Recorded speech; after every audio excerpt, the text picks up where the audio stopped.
सो hi everyone. सबसे पहली बात कि ये अपना एओडी के अंदर 3 चैप्टर आते हैं, उनमें से एक चैप्टर है, ठीक है। तो एओडी के अंदर टोटली कितने चैप्टर आते हैं? 3 चैप्टर आते हैं। वैसे तो 4 आते हैं। सबसे पहला आता है टेंजेंट एंड नॉर्मल, दूसरा आता है मोनोटोनिसिटी और तीसरा आता है मैक्सिमा एंड मिनिमा। और एक और होता है रेट ऑफ चेंज, है ना, रेट चेंज के क्वेश्चन। तो वो सारे अपन ने 2 कर लिए हैं, बेसिकली 2 बचे अपने। तो आज अपन चालू करेंगे मोनोटोनिसिटी। मोनोटोनिसिटी मतलब होता क्या है? मोनोटोनिक मतलब क्या होता है इंग्लिश में? अगर अपन इसका मतलब देखें, मोनोटोनिक का मतलब होता है एक जैसा चलने वाला।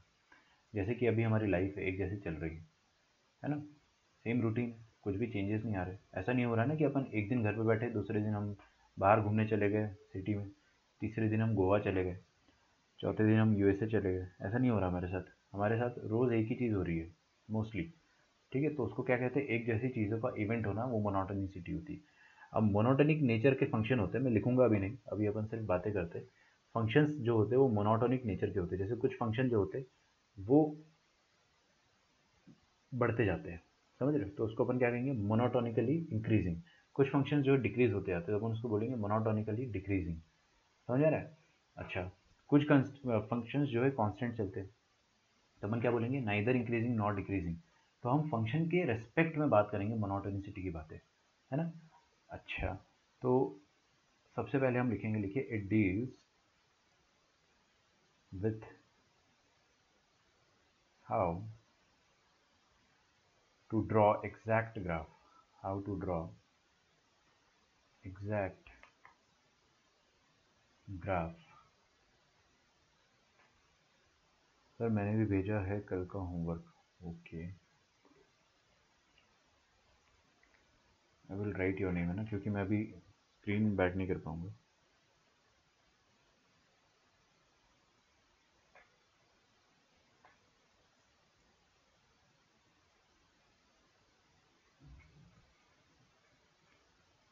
आदित्य गर्जे आपका मिला नहीं मेरे को यार, है ना।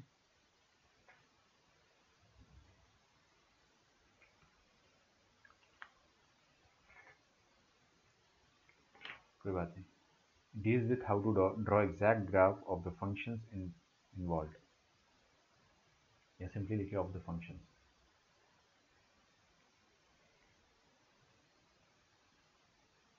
Of the functions. आगे लिखेंगे अपन फंक्शंस को अपन मोनोटोनिक कब कहते हैं? जब वो हमेशा या तो इंक्रीज हो रहे हो या तो डिक्रीज हो रहे हो। Functions are said to be monotonic, to be monotonic, monotonic in nature if they are either increasing or decreasing in their domain. If they are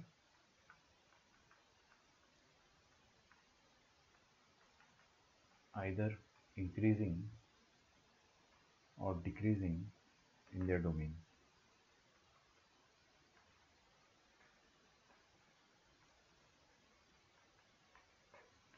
ठीक है।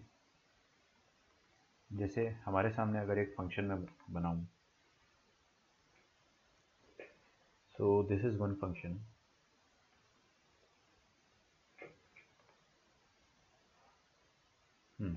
देखिएगा ये फंक्शन जो है वो मोनोटोनिकली इंक्रीज कर रहा है, तो अपन इसको क्या कहेंगे? Monotonic function. लेकिन मोनोटोनिक सिर्फ नहीं बोलना, आपको क्या बोलना? मोनोटोनिकली इंक्रीजिंग फंक्शन, है ना।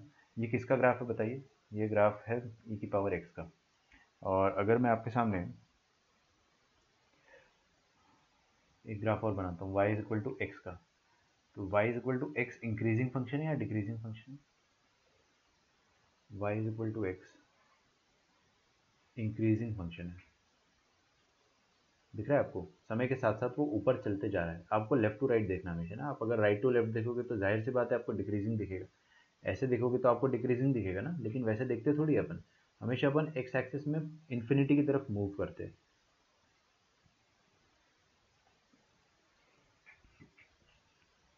तो इसको अपन क्या कहेंगे? Monotonically increasing. इसको भी अपन क्या कहेंगे? Monotonically, monotonically increasing. अच्छा, अब अगर मैं बना देता हूँ y is equal to minus x,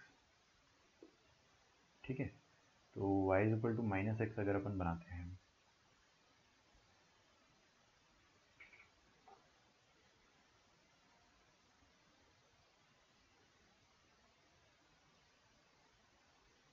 ठीक है,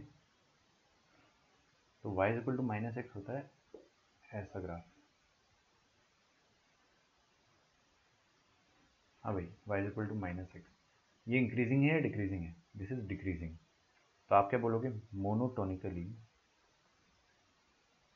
डिक्रीजिंग।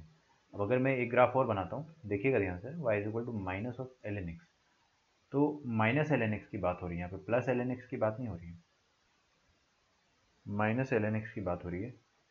तो आपके सामने एक ऐसा फंक्शन है जो एल एन एक्स का ग्राफ क्या होता है ऐसा, माइनस एल एन एक्स का ग्राफ पलट जाएगा, अरे भाई नेगेटिव कर दिया तो जो नीचे वो ऊपर, जो ऊपर है वो नीचे, तो ये ग्राफ हो जाएगा। अच्छा, ये वाला ग्राफ जो बना है आपके सामने, क्या वो इंक्रीजिंग है या डिक्रीजिंग?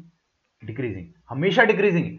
आप देखोगे कि ये लाइफ में कभी इंक्रीज करेगा ही नहीं, और ये वाला जो फंक्शन है वो लाइफ में कभी डिक्रीज करेगा ही नहीं, तो इसलिए अपन इनको मोनोटोनिक बोलते हैं। और मोनोटोनिक में भी क्या होता है, मोनोटोनिकली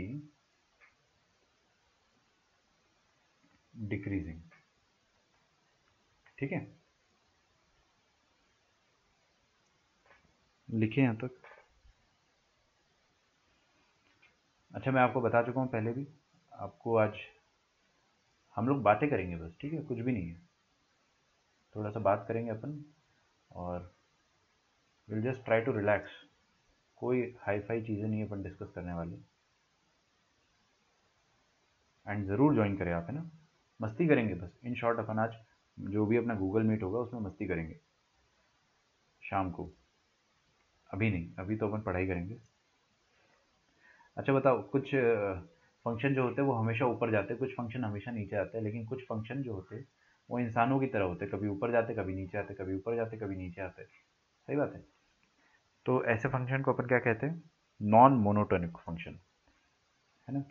तो लिखिए, functions which are increasing as well as decreasing, functions which are increasing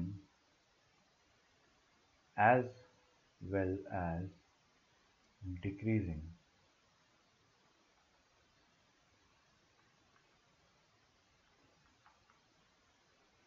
are said to be non-monotonic functions, non-monotonic functions।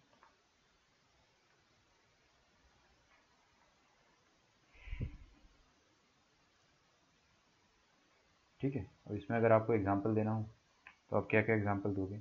जैसे कि सबसे पहले आप दे दो y equal to sine x, हमेशा इंक्रीज नहीं होता है ना, हमेशा डिक्रीज होता है, कभी इंक्रीज कभी डिक्रीज, कभी इंक्रीज कभी डिक्रीज, ऐसे।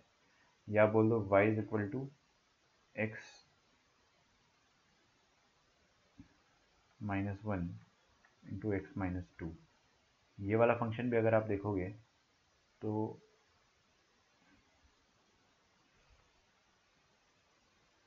वन और टू पे टच करेगा। अब देखिए, ये डिक्रीज कर रहा था लेकिन ये इस पॉइंट पे आके दोबारा इंक्रीज करने लगा, तो इसको अपन मोनोटोनिक फंक्शन नहीं बोलेंगे। हाँ, उसका लिंक दे दूंगा ना मैं आपको शाम को, क्या दिक्कत है, ठीक है। तो इन दोनों फंक्शंस को आप क्या बोलेंगे? Non monotonic in entire domain. ये एंटायर डोमेन में क्या है? नॉन मोनोटोनिक है, ठीक है। अब क्या हुआ ना कि एक लड़के को बहुत ज़्यादा उत्सुकता आई, उसने बोला कि सर अगर मैं डोमेन को काट पीट देता हूँ तो आपका फंक्शन इंक्रीजिंग बन जाएगा या डिक्रीजिंग बन जाएगा। जैसे कि, है ना, इसको अपन लिखेंगे, आप मत लिखना अभी, मैं सिर्फ आपको समझा दे रहा हूँ। साइन एक्स का ग्राफ अगर मैंने बनाया, अगर मैंने साइन एक्स का ग्राफ बनाया, और साइन एक्स का ग्राफ जो है अगर हम ध्यान से देखेंगे तो वो ऐसा बनता है। अभी देखेंगे, अगर आप साइन एक्स ऊपर जा रहा है, ऊपर जा रहा है, ऊपर जा रहा है, ऊपर जा रहा है, स्टेबल, एंड देन नीचे आ रहा है, एक पॉइंट पे वो जीरो भी हुआ है, मतलब जीरो नहीं हुआ है, मतलब एक पॉइंट पे जाकर वो ना ही इंक्रीज कर रहा ना ही डिक्रीज कर रहा, मतलब वो मैक्सिमम है, जब वो पीक पर पहुंच जाएगा ना, जो अपना अगला चैप्टर है मैक्सिमम मिनिमम, तब कुछ होता है, तब टेंजेंट उस पॉइंट पर जीरो होता है, वो अपन नेक्स्ट क्लास में पढ़ेंगे। बट अभी मैं आपको फिलहाल ये बताना चाह रहा हूँ कि ये इंक्रीज कर रहा था यहाँ तक, फिर उसके बाद डिक्रीज करने लगा यहाँ तक, फिर दोबारा इंक्रीज करने लगा। आप आगे तो ग्राफ इसका बनता चला जाएगा। तो किसी बच्चे ने बोला कि सर ये 0 से लेकर ये वाला पॉइंट जो है, उसको पता था ये वाला पॉइंट π/2 है ना, क्योंकि सबको पता है ये चीज़। यहाँ से लेकर यहाँ तक अगर मैं फंक्शन को शेड करता हूँ तो ये शेडेड रीजन इंक्रीजिंग कहलाएगा, है ना। और अगर मैं यहाँ से लेकर यहाँ तक शेड करता हूँ तो ये वाला रीजन क्या कहलाएगा, डिक्रीजिंग कहलाएगा। तो अपन डोमेन को काट दे अगर, तो आप क्या बोल सकते हो कि ये वाला फंक्शन उस पर्टिकुलर कटी हुई डोमेन में इंक्रीजिंग है। जैसे कि लिखिए however f of x is equal to sin x is said to be monotonically increasing in interval 0 से π/2। 0 से π/2 में इंक्रीजिंग है। तो आपको अगर कोई पूछे कि sin x कैसा फंक्शन है, इंक्रीजिंग या डिक्रीजिंग, तो आप क्या समझ जाना, पूरे डोमेन में बात कर रहा है वो। तो पूरे डोमेन में तो sin x क्या है, नॉन मोनोटोनिक, कभी इंक्रीजिंग कभी डिक्रीजिंग। लेकिन अगर अपन सिर्फ इंटरवल की बात करें 0 से π/2 की, तो 0 से π/2 में वो स्ट्रिक्टली इंक्रीजिंग है, ठीक है। अच्छा, अब एक और चीज पढ़ते हैं अपन। किसी पॉइंट पर अगर अपने को मोनोटोनिसिटी चेक करना है तो क्या करेंगे, monotonicity of function at a point, monotonicity of a function at a point.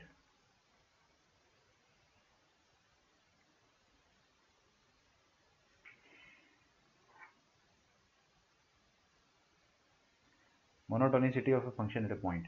देखिए, एक पॉइंट का मतलब क्या हो जाता है कि अगर आपको चेक करना है कि कोई फंक्शन, बहुत आसान है ये ना, आप आगे देखते जाना, अभी लिखना मत आप बस ये देखिए कि हमारे सामने फंक्शन है। ये फंक्शन के, इस फंक्शन पर मैंने एक पॉइंट चूज कर लिया है ना, ये एक्स वाई एक्सिस है, और मैंने क्या करा, एक पॉइंट चूज कर लिया। ये पॉइंट जो है वो ए है। क्या है, एक्स इज इक्वल टू ए। क्या फंक्शन ए पर इंक्रीजिंग है या डिक्रीजिंग है, ये आपको अगर पता करना है तो ये थोड़ा सा absurd लगेगा आपको ना कि यार पॉइंट पर कैसे पता करें कि फंक्शन इंक्रीज कर रहा है, डिक्रीज कर रहा है। तो कभी भी आपको चेक करना है कि कोई भी फंक्शन किसी भी पर्टिकुलर पॉइंट पे इंक्रीजिंग है, इसका मतलब क्या है कि आपको ये देखना है कि उस पॉइंट के जस्ट आगे और जस्ट पीछे क्या हो रहा है, ठीक है। जस्ट आगे और जस्ट पीछे क्या हो रहा है, मतलब अगर उस पॉइंट पर फंक्शन इंक्रीजिंग है,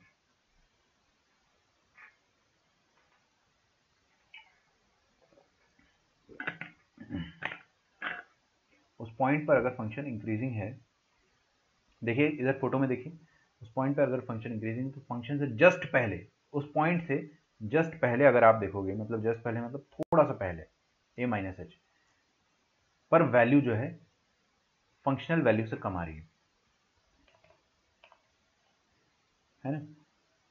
मतलब अगर मैं थोड़ा सा पीछे चले जाता हूँ, जैसे कि अभी यहाँ पे तो और थोड़ा सा नहीं कर सकते, मैं थोड़ा ज़्यादा पीछे बता देता हूँ आपको ड्राइंग में, बट आप समझ जाना, अपन माइक्रोस्कोपिकली थोड़ा सा पीछे गए हैं। तो अगर अपन थोड़ा सा पीछे जाते हैं तो फंक्शनल वैल्यू आपको क्या मिलनी चाहिए, कम मिलनी चाहिए, क्योंकि भाई फंक्शन इंक्रीजिंग है। तो ए पॉइंट के पीछे जो वैल्यू आ रही है वो डेफिनेटली कम आनी चाहिए, और ए पॉइंट के आगे ज़्यादा आनी चाहिए, क्योंकि तभी तो फंक्शन ऊपर जाएगा। तो ए पॉइंट पर फंक्शन इंक्रीजिंग कैसे पता करेंगे आप, उस पॉइंट के पीछे वैल्यू कम होना चाहिए और उस पॉइंट के पीछे वैल्यू ज़्यादा होनी चाहिए उस पॉइंट के मुकाबले। तो ए माइनस एच पर आपको जो वैल्यू दिख रही है वो क्या है, ये वाली value F of A minus H, और ए पॉइंट पर वैल्यू क्या है, एफ ऑफ ए, और ए से थोड़ा सा आगे अगर अपन जाएंगे ए प्लस एच, तो आपको जो वैल्यू मिल रही है वो क्या है, ए प्लस एच पर जो वैल्यू है F of A plus H,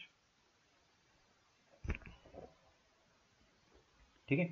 तो सबसे पहला पॉइंट ये है कि monotonicity of a function at a point. इसमें फर्स्ट पॉइंट लिखिए, a function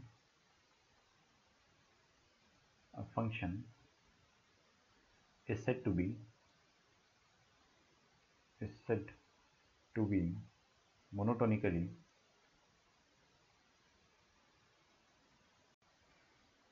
increasing at a point, if at a point x is equal to a, at point x is equal to a if f of a minus h is less than f of a और f of a plus h is greater than f of a। समझ में आ रहा? अगर सब कुछ बढ़ते क्रम में आ जाए, f of a minus h, f of a और f of a plus h, तो इसका मतलब फंक्शन आपका ऊपर की तरफ बढ़ रहा है ना? लिख डालें यहाँ तक और फोटो ज़रूर बनाइएगा।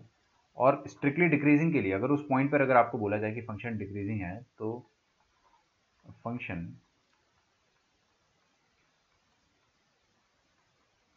is said to be monotonically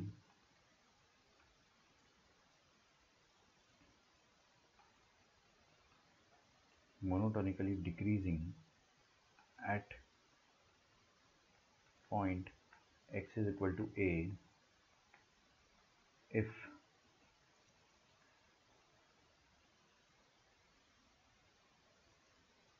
f of a minus h is greater than f of a is greater than f of a plus h।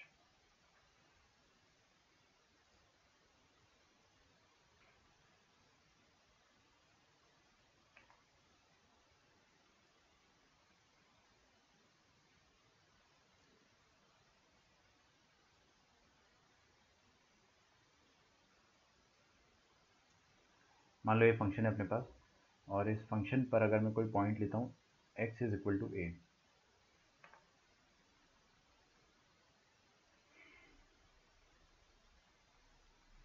ठीक है? तो a से जस्ट पहले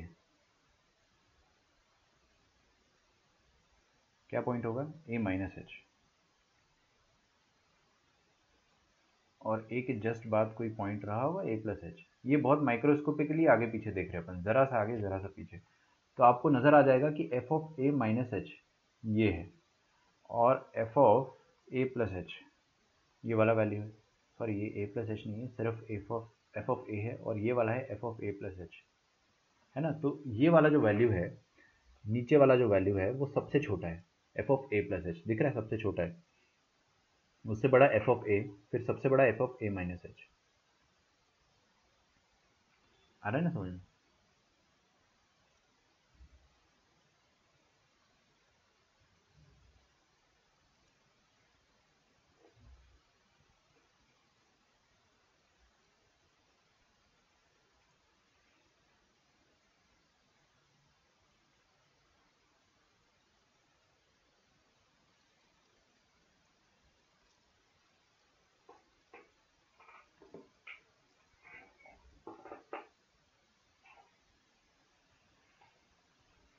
ठीक है, थोड़ा सा आगे बढ़ते हैं।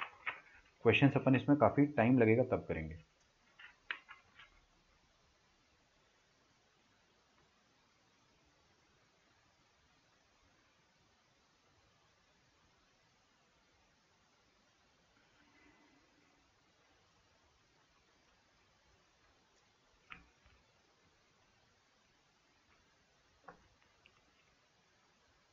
अब देखिए, एक छोटा सा नोट लिखेंगे अपन, है ना, कि मैं आपको पहले हिंदी में समझा देता हूँ, समझना, हर कोई समझना। हम लोग किसी पॉइंट पर मोनोटोनिसिटी की बात कब करेंगे? क्रैश हो गया हुआ है। किसी पॉइंट पर मोनोटोनिसिटी की बात कब करेंगे? जब वो पॉइंट उस फंक्शन के डोमेन में हो। अगर डोमेन में नहीं है तो क्या कद्दू मोनोटोनिसिटी, है ना? फिर क्या मोनोटोनिसिटी? तो अगर देखिए, we can talk of monotonicity of f of x at x is equal to a if में आप दो f लगा दो, इसका मतलब क्या होता है? if and only if x is equal to a lies x is equal to a lies in domain of f of x, in domain of f of x, ठीक है? डोमेन में होना चाहिए बस, उसके अलावा अपन कुछ बात नहीं करेंगे, चाहे वो डिसकंटिन्यूस हो चाहे वो कंटिन्यूस हो। तो लिखे आगे विदाउट, ये वाली बात जो है विदाउट के आगे वाली बात वो समझाऊंगा मैं आपको कि without any consideration, without any consideration, without any consideration of continuity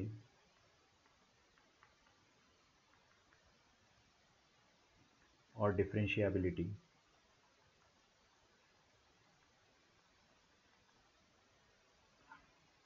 of f of x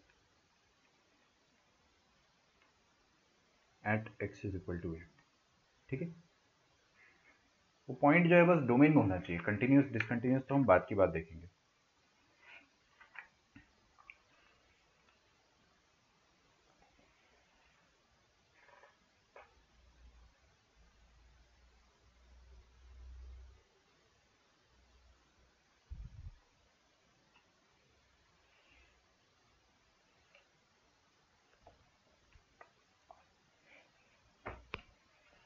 ठीक है, कुछ एक दो क्वेश्चंस करते हैं अपन।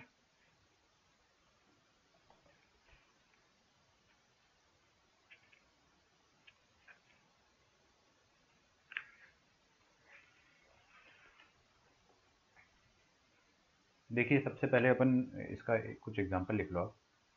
जैसे मैं आपके सामने एक ग्राफ बनाता हूँ, देखो इधर प्लीज़ सामने क्या लिखा है अपने पास कि एक फंक्शन है वो इस तरह से इंक्रीज कर रहा है।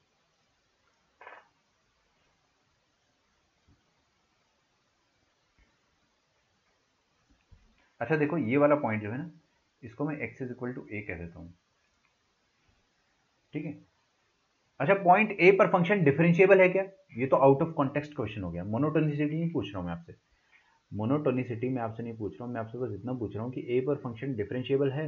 नहीं है। क्यों? क्योंकि चोंच है, चोंच है तो आप यूनिक टेंजेंट नहीं बना पाओगे, फंक्शन नॉट डिफरेंशिएबल है। अब आपका सवाल है क्या ए पर फंक्शन मोनोटोनिक है? हाँ बिल्कुल, क्योंकि देखो ना ए के जस्ट पहले जो वैल्यू आ रहा है वो छोटा है, ए के जस्ट बाद जो वैल्यू आ रहा है वो और बड़ा है, और ए पर वैल्यू जो था ये तीनों जो है वो इंक्रीजिंग ऑर्डर में है। इंक्रीजिंग ऑर्डर में मतलब आपका फंक्शन जो है मोनोटोनिकली इंक्रीजिंग है। ठीक है,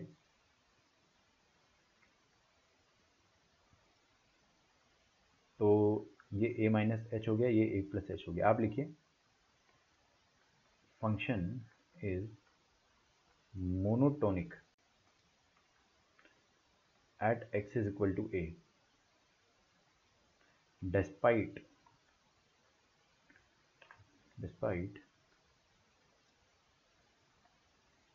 being non-differentiable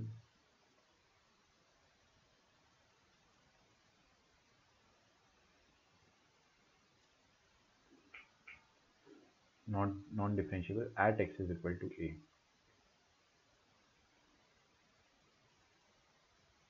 ठीक है, बिकॉज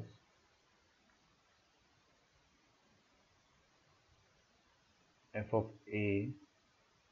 ए प्लस एच से छोटा है और F of A minus H से बड़ा है। ये आपका कोई फंक्शन है, और एक और फंक्शन मैं बनाता हूँ आपके सामने। देखिए ये वाला फंक्शन जो है x इज इक्वल टू ए पर है ना, ये भी क्या है मोनोटोनिकली डिक्रीजिंग। क्यों? क्योंकि a के जस्ट बाद और जस्ट पहले वाले पॉइंट वो वाले रूल को सेटिस्फाई कर रहे हैं, है ना।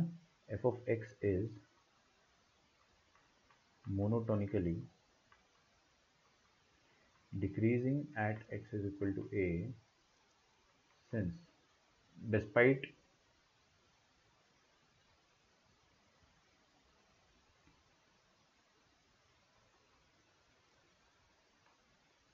being non-differentiable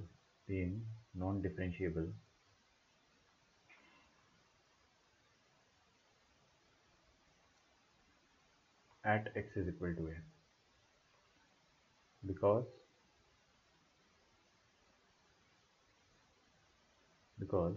f of a is less than f of a plus h is greater than f of a minus h। ठीक है,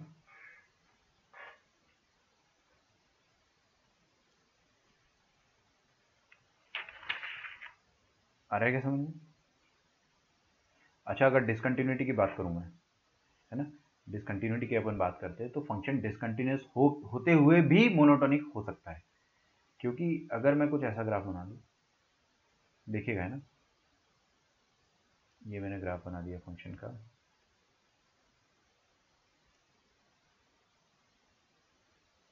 ठीक है, this is the graph,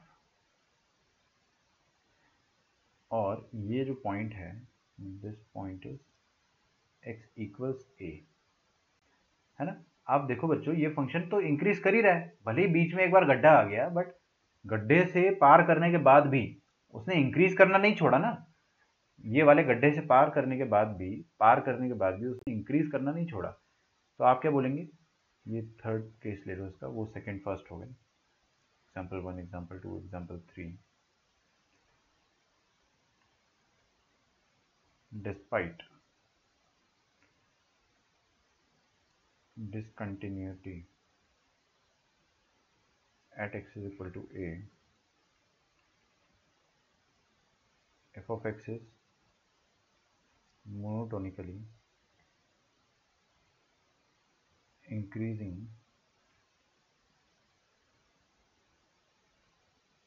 at x is equal to a। उसका एक, अपन अगर mathematically इसको study करना चाहेंगे तो a से जस्ट बाद और a से जस्ट पहले अगर आप देखोगे a माइनस एच और a प्लस एच पर, तो क्या हो रहा है कि f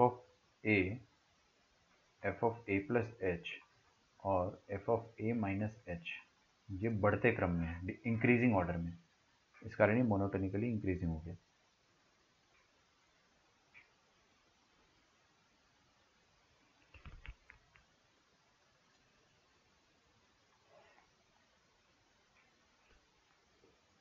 ठीक है, लिखो यहाँ तक।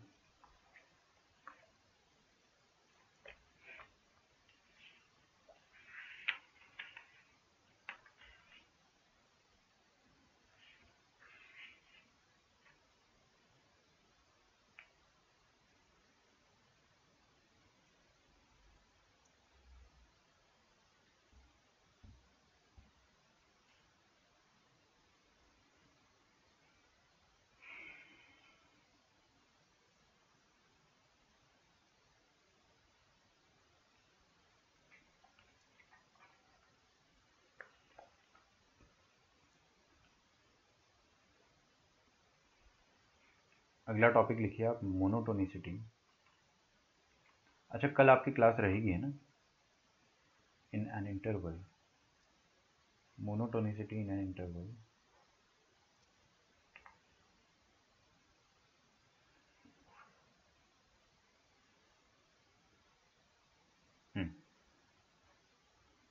सबसे पहले अपन लिखेंगे मोनोटोनिकली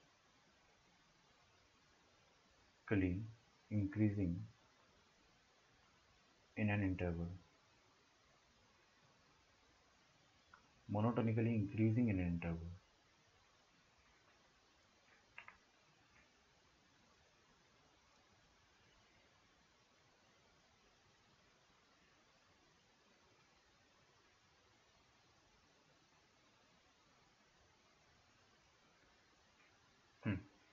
लिखिए, अब फंक्शन पहले लिख लेते हैं अपन, है ना, इसमें थोड़ा लिखने का ज़्यादा काम रहेगा स्टार्टिंग के कुछ 1-2 घंटे तक, आधा घंटा तो हो ही गया।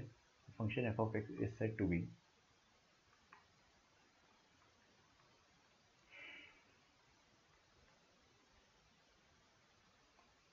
Monotonically increasing in an interval. अरे ठीक है ना, टेस्ट के पहले ले लूँगा मैं आपकी class. In an interval x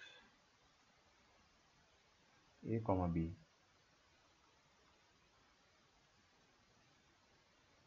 if for x2 greater than x1, if for x1 comma x2 belonging to a comma b। अभी समझ में नहीं आएगा, लिख लो, है ना, बस समझ में नहीं आएगा आपको।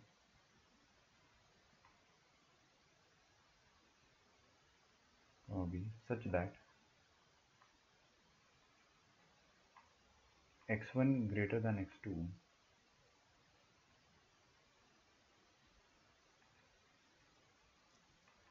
for x1 greater than x2,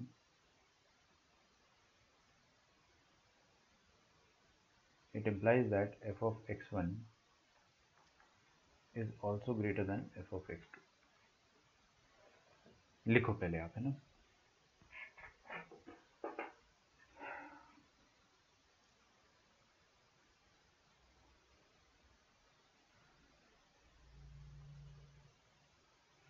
देखिए क्या लिखा है, मोनोटोनिकली इंक्रीजिंग इन इंटरवल, मतलब फंक्शन को अपन मोनोटोनिकली इंक्रीजिंग एक छोटे से इंटरवल की बात कर रहे हैं, बहुत छोटा सा a to b, जैसे कि 1 से 2 में बस बात करना है। तो सिर्फ 1 से 2 में अगर आपको बात करना है तो 1 से 2 के बीच में कोई भी 2 पॉइंट सिलेक्ट करो। कौन से 2 पॉइंट? x1 x2, है ना। उस इंटरवल पे, जैसे कि ये 1 से 2 नहीं है, a से b लिखा है, तो a से b पे कोई भी 2 पॉइंट सिलेक्ट करो, समझ लो। कोई भी 2 पॉइंट सिलेक्ट करा, उनमें से एक बड़ा होगा एक छोटा होगा, है ना। तो बड़े पॉइंट के लिए फंक्शनल वैल्यू भी बड़ी आएगी अगर, तो फंक्शन इंक्रीजिंग कहलाएगा। बड़े के लिए बड़ा, छोटे के लिए छोटा। आसान है ना, कोई दिक्कत नहीं। आप अगर फोटो के थ्रू देखना चाहेंगे इसको, तो ये ग्राफ रहेगा आपके पास, और अगर आपका फंक्शन इंक्रीजिंग है वाकई में, इस तरह से फंक्शन अगर इंक्रीजिंग है तो 2 पॉइंट चूज कर लेते हैं अपन। ये पूरा इंटरवल में चूज करना है आपको, ए से बी में, सिर्फ ए से बी में अगर आपको देखना है तो ए से बी के बीच में मैं कोई भी 2 पॉइंट लेता हूँ, ठीक है। ब्लू कलर से मैं कोई भी 2 पॉइंट लेता हूँ, मैंने ले लिया ये पॉइंट x1 और एक पॉइंट ले लिया मैंने x2, ठीक है। इसको x2 बोल देते हैं अपन। ये x1 ये हो गया, ये x2 हो गया। अच्छा, कौन बड़ा है x1 x2 में से? x1, क्यों? क्योंकि वो नंबर लाइन में राइट हैंड साइड पे आ रहा है। x1 बड़ा है x2 से, और किसका फंक्शनल वैल्यू बड़ा है बेटा? देखो ये वाला वैल्यू जो है वो क्या है, f ऑफ x1, ये ऊपर आ रहा है किसके? f ऑफ x2 के। तो अगर जब जब ऐसा होगा कि बड़े x के लिए बड़ा fx आएगा, बड़े x के लिए बड़ा y आएगा, तो आप समझ जाना फंक्शन क्या है, मोनोटोनिकली इंक्रीजिंग है इन दैट इंटरवल। इस इंटरवल में फंक्शन मोनोटोनिकली इंक्रीजिंग। आप कोई भी 2 पॉइंट चूज करो इस इंटरवल में, नॉट जस्ट x1 x2, आप कोई भी 2 पॉइंट लेते जाओ, हमेशा बड़े के लिए बड़ा fx आएगा और छोटे के लिए छोटा fx आएगा।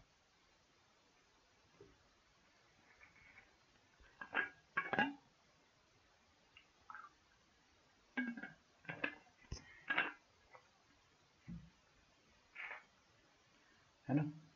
लिखो पहले यहाँ पर, आगे लिखता हूँ मैं। Also if f of x is differentiable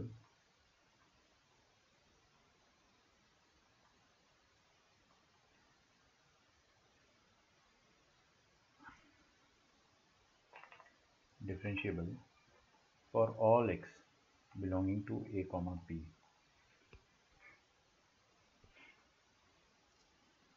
then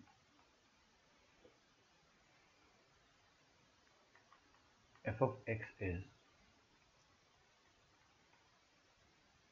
monotonically increasing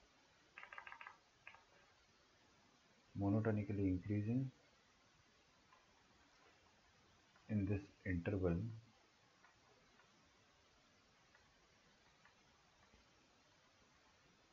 if dy by dx is always greater than 0 for all x belonging to this particular interval, ठीक है।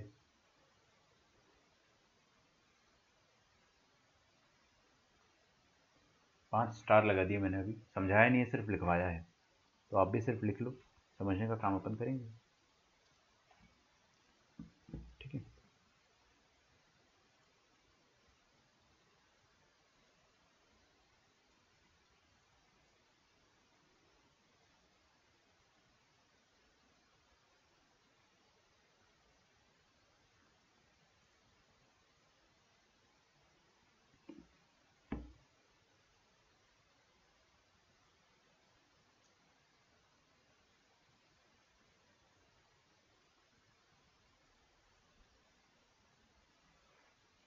ओके, वीडियो अटक रहा है क्या? जो फ्रंट कैम वाला वीडियो जो corner में लगा हुआ है वो बहुत ज़्यादा अटक रहा है, तो बता देना, मैं उसको बंद कर दूंगा, ठीक है। मतलब अटकता है तो डिस्टर्बेंस होता है ना, ऑडियो वीडियो थोड़ा मिसमैच करने लगता है। अब समझने की कोशिश करेंगे, आपने अगर पूरा लिख लिया हो तो आप लिखना छोड़ देना, है ना। मैंने इसलिए आपको पहले लिखवा दिया है, अब अपन इत्मीनान से समझ लेते हैं। ये बहुत ज़्यादा इंपॉर्टेंट चीज़ है, मेरे ख्याल से इसी चीज़ पर पूरा चैप्टर जो है वो टिका हुआ है। पहली बात तो ये है कि जब भी आपके पास कोई इंटरवल दिया हो तो आपको उस इंटरवल में अगर इंक्रीजिंग डिक्रीजिंग चेक करना है तो आप क्या करेंगे, कोई भी दो एक्स ले लो, बड़े एक्स के लिए बड़ा वाई आना चाहिए, छोटे एक्स के लिए छोटा वाई आना चाहिए, खत्म। ये कब करना है आपको, ये वाला काम आप कभी भी कर सकते हो, चाहे फंक्शन डिफरेंशिएबल हो या नॉट डिफरेंशिएबल हो। अब अगर फंक्शन डिफरेंशिएबल है, डिफरेंशिएबल मतलब आप उसका d y by d x निकाल सकते हो। अगर d y by d x निकाल सकते हो और फंक्शन इंक्रीजिंग है, अगर इंक्रीजिंग है तो d y by d x हमेशा पॉजिटिव आएगा। खोपड़ी में घुसा लो, समझ में आया। अगर फंक्शन इंक्रीजिंग है तो d y by d x हमेशा पॉजिटिव आएगा। मैं प्रूफ कर देता हूँ। देखो ये आपका फंक्शन है, हमेशा इंक्रीजिंग है। हाँ, कोई भी पॉइंट ले लो, d y by d x का मतलब क्या होता है, टेंजेंट। अभी अपन ने प्रीवियस चैप्टर में यही पढ़ा, टेंजेंट नॉर्मल में हमने यही पढ़ा कि कोई भी पॉइंट ले लोगे अगर आप, उस पर d y by d x निकालना है तो उस पॉइंट पे टेंजेंट दिख रहा है आपको, टेंजेंट पॉजिटिव आ रहा है। पॉजिटिव मतलब क्या होता है, टेंजेंट का जो एंगल बनेगा एक्स एक्सिस के साथ वो एक्यूट बनेगा, तभी उसका tan थीटा पॉजिटिव आएगा। तो हमेशा आपके पास एक्यूट एंगल ही मिलेगा। कोई भी पॉइंट लेते जाओ आप, हर पॉइंट पर टेंजेंट एक्यूट बनेगा। समझ में आ रहा है आपको। तो इसका मतलब क्या हो गया कि d y by d x हमेशा क्या होगा, पॉजिटिव आएगा। कब, जब फंक्शन मोनोटोनिकली इंक्रीजिंग है। और अगर मोनोटोनिकली डिक्रीजिंग है तो d y by d x क्या आएगा, नेगेटिव आएगा। लेकिन अपने को थोड़ा और ज्यादा लिखना पड़ेगा। तो सबसे पहले आप लिखे monotonically increasing in an interval. अब यहाँ पे था monotonically, monotonically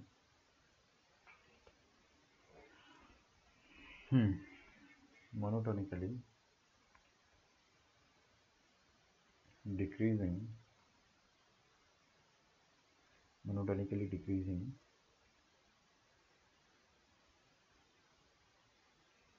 in an interval। देखिए मैं इंक्रीजिंग डिक्रीजिंग का सिंबल लगाना प्रेफर करता हूँ। ये डिक्रीजिंग मतलब थोड़ा जल्दी ब्रेन को समझ में आता है कि चल क्या रहा है। मोनोटोनिकली डिक्रीजिंग इन इंटरवल लिखेंगे अपन function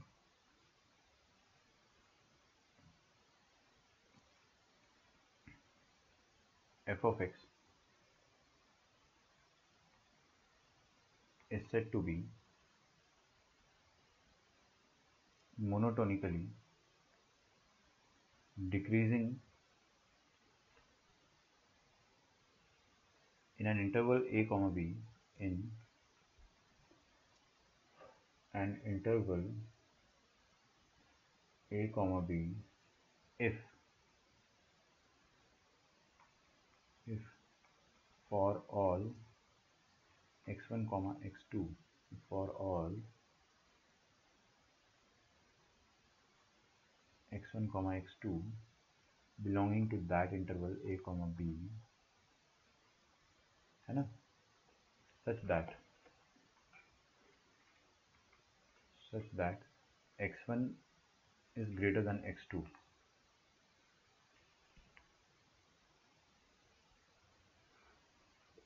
implies f of x1 is less than f of x2। ये कब करना है आपको, कभी भी कर सकते हो, particularly when function is increasing or decreasing or neither। Okay, अच्छा चल रहा है वीडियो, थैंक्स। ठीक है, तो इसका मतलब पहले अपन समझ लेते हैं कि आपके पास एक फंक्शन है, उसका ग्राफ बेटे क्या है, डिक्रीजिंग है। और अगर उसका ग्राफ डिक्रीजिंग है तो आप कोई इंटरवल ले लो, मान लो आपने ये इंटरवल ले लिया a से लेके b।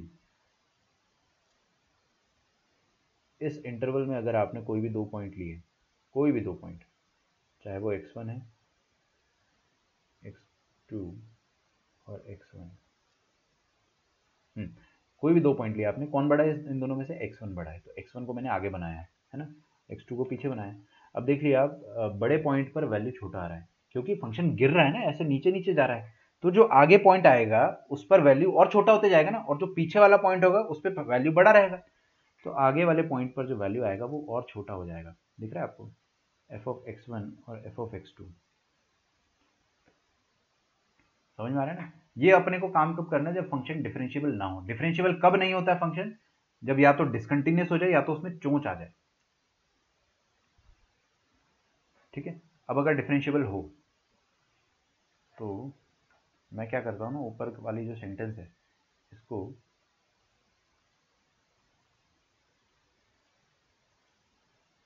कॉपी कर लेता हूँ, थोड़ा सा चेंज कर दूंगा बस हल्का सा।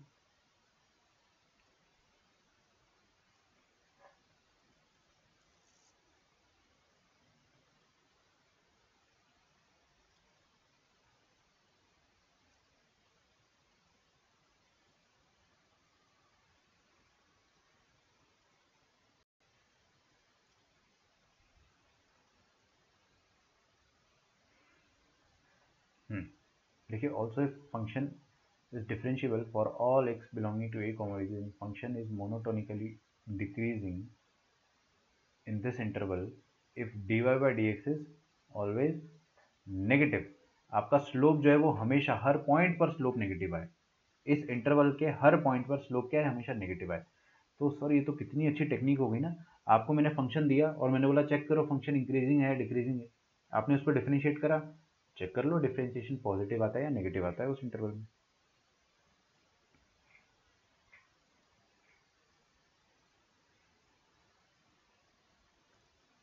कॉन्केविटी,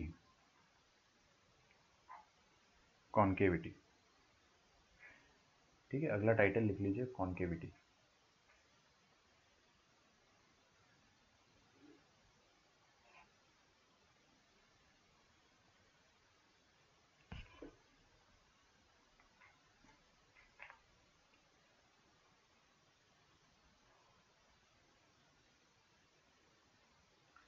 कॉन्केविटी का मतलब क्या होता है कि जैसे कि ये फंक्शन है मेरे सामने ना, किस चीज़ का फंक्शन है ये, e की पावर x का, y इज इक्वल टू ई की पावर x। क्या फंक्शन इंक्रीजिंग है? हाँ ये फंक्शन इंक्रीजिंग है। अगर ये फंक्शन इंक्रीजिंग है तो आप ये तो दावे के साथ कह सकते हो कि dy by d x will be positive, इसका dy बाई डी एक्स क्या रहेगा, हमेशा पॉजिटिव रहेगा, है ना। खैर अपन वो बात को लिखते हैं, मैं प्रूफ भी कर देता हूं। देखो e की पावर x का डेरिवेटिव क्या आएगा, dy by d x of e की power x will be e की पावर x इटसेल्फ, और e की पावर x तो हमेशा एक पॉजिटिव फंक्शन होता है, ग्राफ आपके सामने ही है। तो e की पावर x पॉजिटिव है और ये e की पावर x टेंजेंट के बराबर भी, स्लोप के बराबर भी है, तो स्लोप भी पॉजिटिव है, और स्लोप हमेशा पॉजिटिव, तो फंक्शन क्या हमेशा इंक्रीजिंग, ठीक है ना। आपको एक चीज देखो, इधर हर कोई देखो, dy by d x positive होने से फंक्शन इंक्रीजिंग क्यों हो जाता है, क्योंकि हर पॉइंट पे जो स्लोप बनेगा वो पॉजिटिव, स्लोप पॉजिटिव मतलब लाइन सीधी होती है, स्लोप नेगेटिव मतलब लाइन तिरछी होती है, मैंने आपको लास्ट ईयर ही बताया था। सीधी लाइन का मतलब क्या हो गया, एक्स एक्सिस के साथ एक्यूट एंगल बनेगा। बात समझ में आ रही है? हाँ ये फील होना चाहिए आपको कि इसका रीजन क्या है, बहुत सिंपल सा रीजन है, वो मैंने आपको बता दिया, ठीक है। तो dy बाई डी एक्स ये आ गया अपने पास। अब कॉन्केविटी का मतलब क्या होता है, फंक्शन आपका कॉन्केव अप है या कॉन्केव डाउन है। कॉन्केव का मतलब ये होता है कि देखिए जैसे कि आपको अगर वीडियो नजर आ रहा है, ठीक है, मैं आपको थोड़ा सा फील कराने के लिए, देखिए आपके पास कोई फंक्शन है, वो अगर इस तरह से ऊपर की तरफ खुला हुआ है ना, यूपर की तरफ आप देख रहे हैं ना, ऊपर की तरफ कॉन्केव अप है, और इस तरह से फंक्शन है तो कॉन्केव डाउन है, ठीक है। अच्छा, तो आपका फंक्शन अगर यूं चल रहा है तो आप क्या बोलोगे, कॉन्केव अप, और अगर ऐसे आ रहा है तो कॉन्केव डाउन, आप हाथ के इशारे से देख लोगे, है ना। और एक बात और सुनना ध्यान से, कॉन्केव अप कैसे पता करेंगे फंक्शन है, और कॉन्केव डाउन कैसे पता करेंगे कि फंक्शन है, इसका भी एक तरीका होता है। क्या तरीका होता है वो मैं आपको सिखाऊंगा। फंक्शन कॉन्केव अप है या कॉन्केव डाउन है वो कैसे पता करें, उसका तरीका मैं आपको जरूर सिखाऊंगा।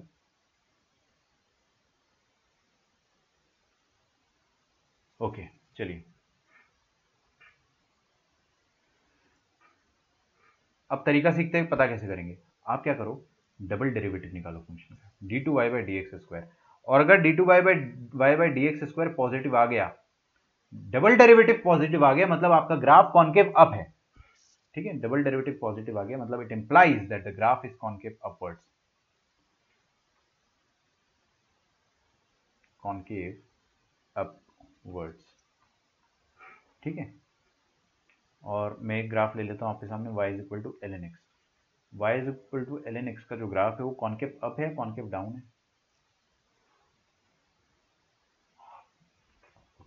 दिख रहा है, नीचे की तरफ है, तो ये हो जाएगा कॉन्केव डाउनवर्ड्स। प्रूव कर देता हूं मैं, इसका सिंगल डेरिवेटिव निकालिए आप, एल एन एक्स का सिंगल डेरिवेटिव निकालिए,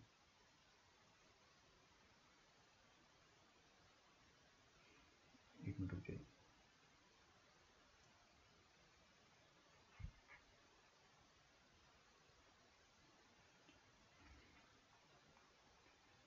D y by d x क्या आ जाएगा इसका, एल एन एक्स का 1/x, और d two y by d x square क्या आ जाएगा इसका, d two y by d x square हो जाएगा 1/x का डेरिवेटिव होता है -1/x square. -1/x square is definitely a negative number, तो ये नेगेटिव आ गया, और डबल डेरिवेटिव नेगेटिव आ गया, मतलब आपका ग्राफ जो है वो कॉन्केव डाउनवर्ड्स है। ठीक है, कॉन्केव डाउनवर्ड्स। कॉन्वेक्स मत बोलना, कॉन्वेक्स जैसी कुछ चीज़ होती नहीं, या तो कॉन्केव अप होगा या कॉन्केव डाउन होगा। केव का मतलब समझ में आता है आपको? देखिए, जैसे कि ये आपके सामने बनाया ना मैंने, या मैं आपके सामने केव बना देता हूँ, गुफा। गुफा किस तरह से दिखती है, इस तरह से दिखती है, काइंड ऑफ, है ना। अब ये ऊपर पत्थर पत्थर रखे हुए हैं और ये है गुफा, तो इसको अपन कहते हैं कॉन्केविटी। अब ये गुफा जो है वो कॉन्केव डाउन है, तो अपन इसी की मदद से कॉन्केविटी को डिफाइन करते हैं, लेंस में भी और ग्राफ में भी। ये हो गया आपका कॉन्केव अप, ये हो गया कॉन्केव डाउन। ठीक है, कुछ बच्चे कॉन्वेक्स भी ले आते हैं, वो सब मत पढ़ना आप लोग, है ना, बिल्कुल जरूरत नहीं। अब मैं बात करता हूँ, बहुत ही ज़्यादा इंपॉर्टेंट पॉइंट है, that is point of inflection, है ना। अपन बहुत इंपॉर्टेंट चीज़ें पढ़ रहे हैं फंक्शन के बारे में, पॉइंट ऑफ इन्फ्लेक्शन। आपका कोई नेक्स्ट लेक्चर है क्या आज? और नेक्स्ट लेक्चर है तो उसकी टाइमिंग क्या है, एक बार यहाँ पे टाइप कर दीजिए। वैसे मेरे पास है आपका स्केड्यूल, मैं चेक कर लेता हूँ, जब तक आप लिखिए तो सही।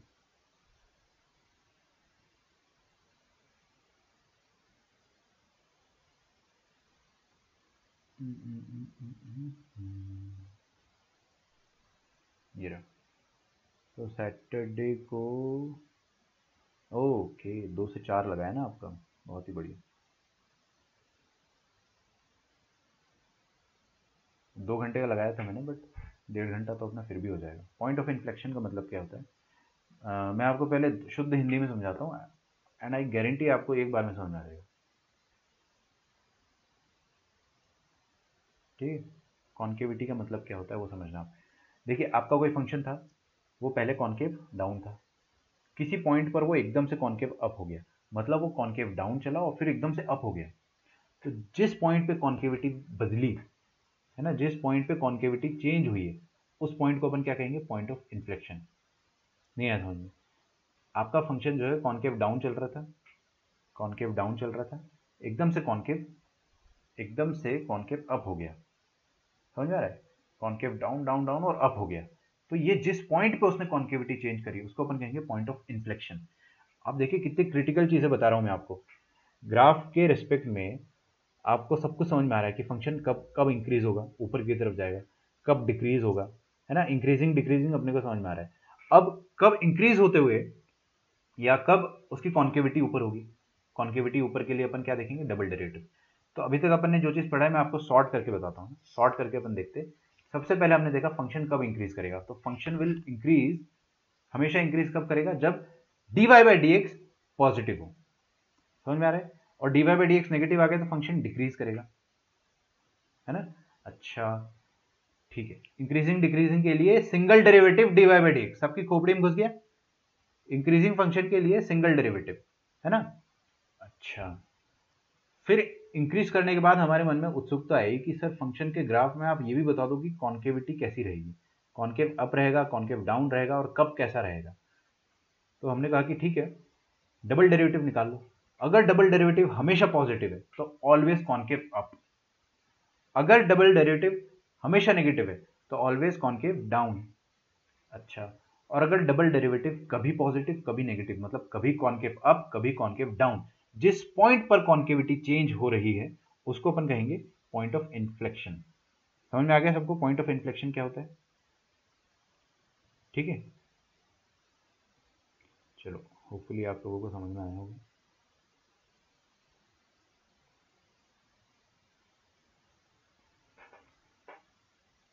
तो पॉइंट ऑफ इन्फ्लेक्शन का लिखेंगे अपन, मतलब यहाँ लिखा तो था मैंने, पॉइंट ऑफ इन्फ्लेक्शन मिट गया क्या?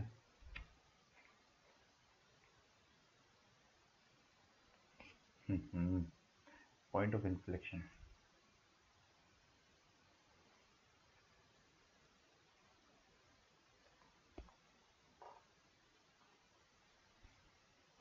तो a point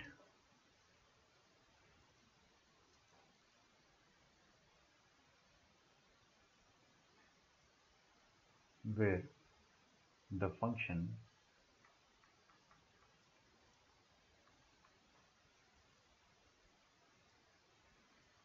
changes its concavity.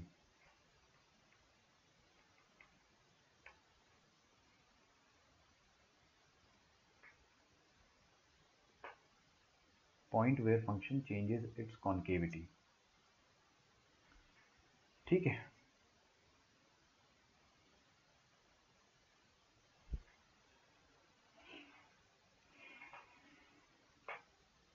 तो हम लोग एग्जांपल लेते हैं। सबसे पहला एग्जांपल लेते हैं y equal to sine x. ये रहा आपके सामने function y equal to sine x.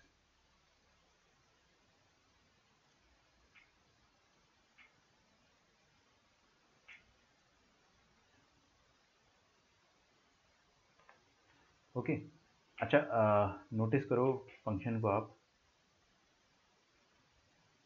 कौन सा ग्राफ है, y equal to sine x.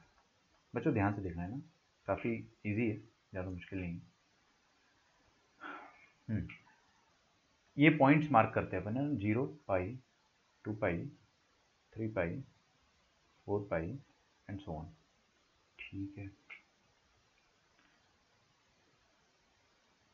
आप ये 0 से पाई में देखो, मैंने येलो रीजन जो करा है, क्या ये फंक्शन का जो पार्ट है इत्तू सा, ये कॉन्केव डाउनवर्ड्स है? यस बिल्कुल, कॉन्केव डाउनवर्ड्स मतलब ऐसा।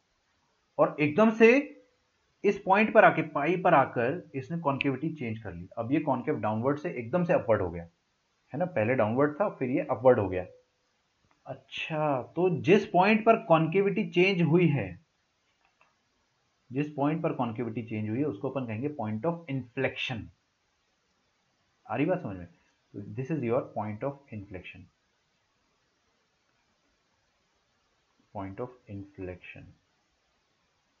ठीक है, और ये 2 पाई पर आप देखोगे तो ये 0 पाई से लेकर 2 पाई के बीच में फंक्शन क्या था, कॉन्केव अपवर्ड है, ऊपर की तरफ खुला हुआ है, कॉन्केव अपवर्ड है। तो यहां पर भी आपका पॉइंट ऑफ इन्फ्लेक्शन आएगा, ये वाला भी पॉइंट ऑफ इन्फ्लेक्शन है। क्यों? क्योंकि 2 पाई पर भी कॉन्केविटी चेंज हो रही है, 3 पाई पर भी कॉन्केविटी चेंज हो रही है, 4 पाई पे भी कॉन्केविटी चेंज हो रही है। तो ये सारे पॉइंट ऑफ इन्फ्लेक्शन है, लिख डालो, है ना। Since concavity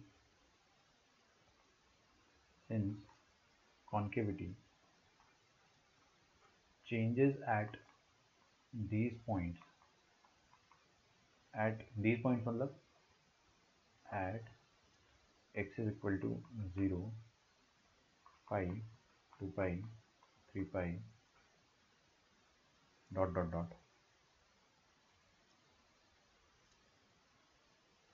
these points are point of inflection.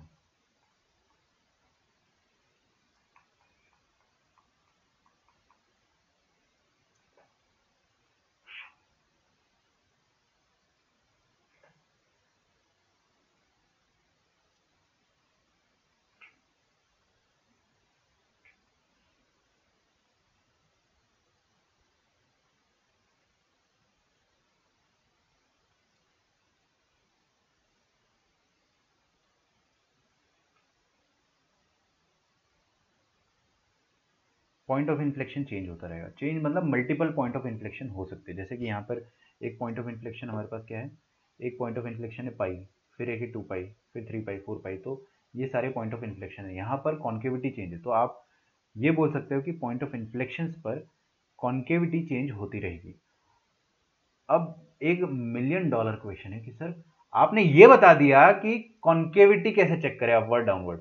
Concave up मतलब डबल डेरिवेटिव निकाल लो, अच्छा कॉन्केव डाउन मतलब डबल डेरिवेटिव निकाल लो। दोनों में अगर डबल डेरिवेटिव पॉजिटिव आया तो ग्राफ आपका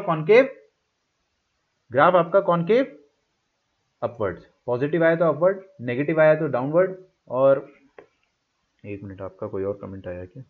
मैथ्स लास्ट है, ओके, वो थोड़ा लेट दिखाएगी। Concave upward, concave downward, negative positive pay, ठीक है। तो कॉन्केविटी चेंज करने वाला जो पॉइंट होता है, पॉइंट ऑफ इन्फ्लेक्शन, वहां पर डबल डेरिवेटिव क्या होता है वो अपन देखेंगे। तो सबसे पहले आप लिखेंगे d2y by d x square जो होता है वो जीरो होता है कहां पर, eight all the points of inflection, all the points of inflection.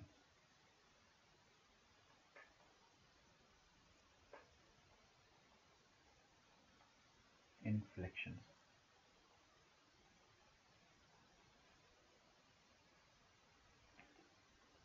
ठीक है,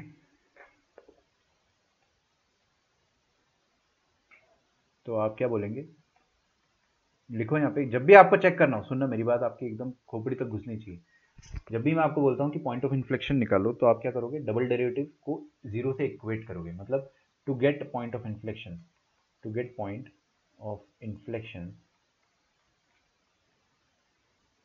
आप क्या करोगे, just put f double dash x equal to zero.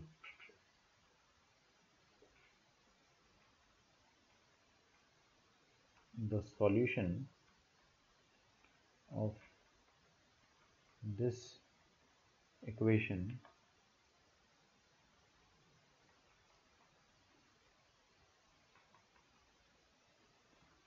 will give us point of inflection.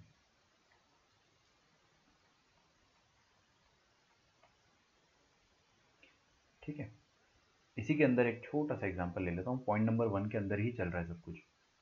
तो एक एग्जांपल गिवन, इफ हमारे पास लिखा है कि फंक्शन है आपके पास एक्स क्यूब। ठीक है, बहुत ब्यूटीफुल एग्जांपल है, बहुत प्यारा एग्जांपल है, ध्यान से देखिएगा। आपको क्या बोला है कि find all points of inflection, all points of inflection. तो आप क्या करना, एफ डैश निकालना 3x², ये आपका एफ डैश आ गया। तो एफ डैश एक्स जो आया है वो क्या आया, पॉजिटिव आया है। अपने को एफ डैश से कोई मतलब नहीं है, आपको एफ डैश से कोई मतलब नहीं है, आपको एफ डबल डैश निकालना है। एफ डबल डैश कितना आ जाएगा, 6x। आपको क्या बोला, एफ डबल डैश को आप जीरो पुट कर दें, क्या आएगा आपके पास, एक्स का वैल्यू एक ही आ रहा है, x is equal to zero. मतलब पॉइंट ऑफ इन्फ्लेक्शन है इस फंक्शन का, है ना, मतलब ये हमेशा कॉन्केव अपवर्ड या डाउनवर्ड नहीं है, इसकी कॉन्केविटी चेंज हो रही है। तो x is equal to zero is point of inflection.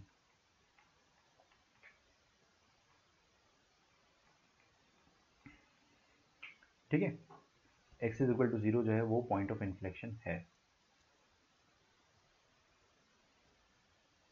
इसका अपन ग्राफ बनाते हैं।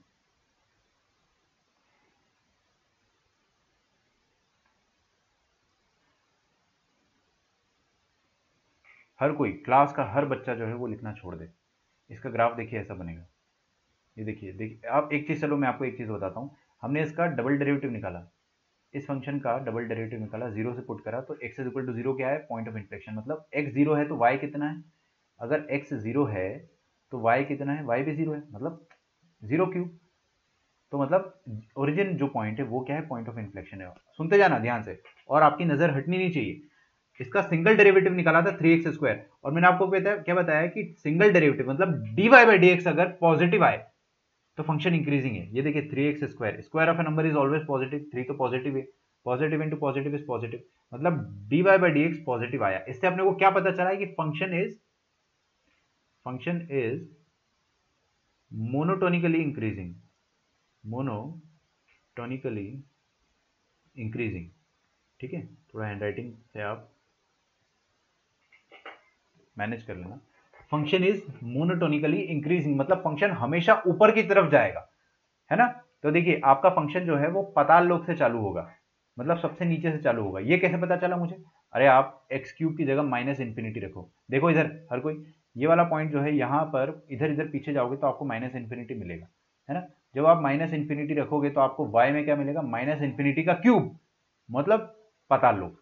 माइनस इन्फिनिटी मतलब पाताल लोक, तो आपका ग्राफ पाताल लोक से चालू होगा और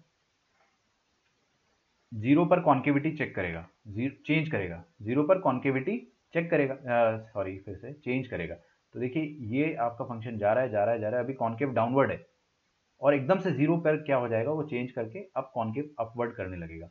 ठीक है, अब एक सवाल जो ये आ गया आपका एक्स क्यूब का ग्राफ, ये ग्राफ आपके एकदम दिलो दिमाग में घुसा होना चाहिए, कभी भी इस ग्राफ को मत भूलना। मैंने आपको मल्टीपल टाइम्स पहले ही बताया है, लेकिन इतना डिटेल में अपने को पहले नहीं समझ में आया होगा। ये वाला जो पॉइंट है आपका x is equal to zero, इस पॉइंट पर कॉन्केविटी चेंज हुई है। पहले आपका ग्राफ कॉन्केव डाउनवर्ड था, फिर उसके बाद से कॉन्केव अपवर्ड हुआ है, उसके बाद आपका ग्राफ कॉन्केव अपवर्ड हुआ है। किस पॉइंट पर चेंज हुआ है, x is equal to zero पर। समझ में आ रहा है? अच्छा, ये वाला आपके सामने एक क्वेश्चन आना चाहिए कि सर यहां से यहां तक कॉन्केव डाउनवर्ड है, ये कैसे पता चला आपको? मतलब ऐसा भी तो हो सकता था ना कि यार यहां से यहां तक कॉन्केव अपवर्ड हो और फिर एकदम से कॉन्केव डाउनवर्ड हो जाए, ऐसा भी हो सकता था, ये ग्राफ भी तो हो सकता था, पहले कॉन्केव अपवर्ड हो फिर डाउनवर्ड हो जाए। तो ये कैसे पता चला कि पहले कॉन्केव अपवर्ड था फिर डाउनवर्ड हुआ है, या पहले डाउनवर्ड था फिर अपवर्ड हुआ है? सिंपल सा फंडा है भाई, डबल डेरिवेटिव चेक कर लो आप। ये आपका डबल डेरिवेटिव है ना, 6x मतलब डबल डेरिवेटिव। और मैंने आपको क्या बताया कि डबल डेरिवेटिव जब जब पॉजिटिव होगा उन x के लिए आपका ग्राफ कॉन्केव अप होगा। तो 6x is greater than zero, it implies x greater than zero. मतलब f डबल डैश पॉजिटिव कब होगा, सारे पॉजिटिव x के लिए। तो सारे पॉजिटिव x के लिए आपका ग्राफ क्या रहेगा, concave upward. That means x greater than zero के लिए आपका ग्राफ कॉन्केव अपवर्ड रहेगा। मतलब x पॉजिटिव का मतलब क्या हो गया, जीरो से आगे, जीरो से आगे मतलब ये वाले x के लिए, ये वाले x के लिए आपका ग्राफ कॉन्केव अपवर्ड आएगा, दिख रहा है? तो बचे हुए के लिए कॉन्केव डाउनवर्ड आ रहा है, तो इसलिए मैंने स्टार्टिंग में कॉन्केव डाउनवर्ड बनाया। तो ये जो चीज़ मैंने आपको बताई है, इस चीज़ को आप ढंग से लिख लो। नोट्स रिवाइज करना बहुत ज़रूरी है आज का, ठीक है? इस चैप्टर से बहुत क्वेश्चन आते हैं, बहुत ज़्यादा क्वेश्चन आएंगे इस चैप्टर से, मैं आपको गारंटी दे रहा हूँ। क्योंकि आप कोई भी पॉइंट ले लो, कोई भी पॉइंट ले लो, आप कोई भी चैप्टर ले लो, आप स्ट्रेट लाइन ले लो, सर्कल्स ले लो, आपको हमेशा एक क्वेश्चन बना के दे दिया जाएगा। पैराबोला ले लो, हमेशा उसमें आपको मैं इंक्रीजिंग डिक्रीजिंग का कंसेप्ट बना के या फिर कुछ भी करके मिक्स करके दे दूंगा। तो ये अपना पॉइंट नंबर 1 हुआ नोट का। नोट में एक और पॉइंट आएगा, पॉइंट नंबर 2। एक और बहुत खूबसूरत बात बताता हूं मैं आपको, है ना, आप सुन के अचंभित रह जाएंगे। अचंभित का मतलब समझते हैं आप?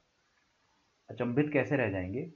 आपको मैंने आज तक क्या समझाया कि टेंजेंट, ये कर्व है मेरे पास, तो इस कर्व पर अगर मैंने टेंजेंट बनाया तो वो टेंजेंट क्या करता है, कर्व को कट करता है या टच करता है? Tangent always touches the curve, tangent always touches the curve. और अगर टेंजेंट टच करता है कर्व को, तो क्या ये हमेशा ऐसा होता है? नहीं। देखिए ये वाला जो पॉइंट है ना, ये वाला जीरो, इस पॉइंट पर अगर आप टेंजेंट बनाएंगे ना तो वो कर्व को कट करेगा। मतलब पहली बार लाइफ में ऐसा हो रहा है कि टेंजेंट जो है वो कर्व को टच नहीं कर रहा, कट कर रहा है। आप अगर ये पॉइंट पर x is equal to zero पर टेंजेंट बनाएंगे ना, तो वो ये x एक्सिस खुद आएगी। ये ऑरेंज वाली जो x एक्सिस है ये खुद ही टेंजेंट है। तो एक और खास बात पता चली अपने को कि पॉइंट ऑफ इन्फ्लेक्शन ऐसा खूबसूरत पॉइंट होता है जहां पर टेंजेंट टच करने के बजाय कट करता है। ठीक है, तो लिखें जियोमेट्रिकली,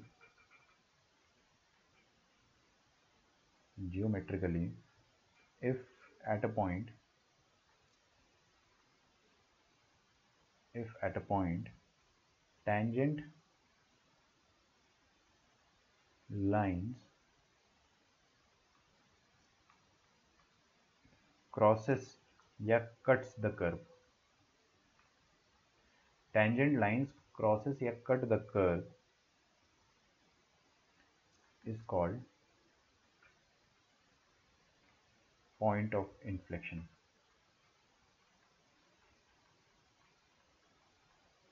लिख डालो यहां तक आप।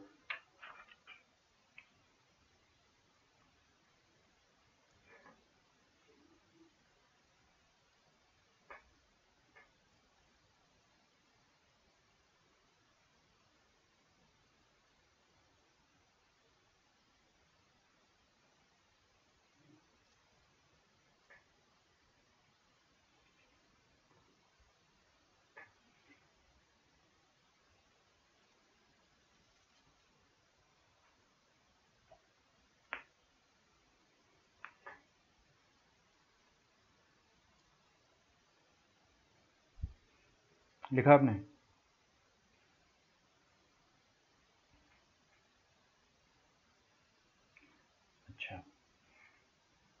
अब लिखिए,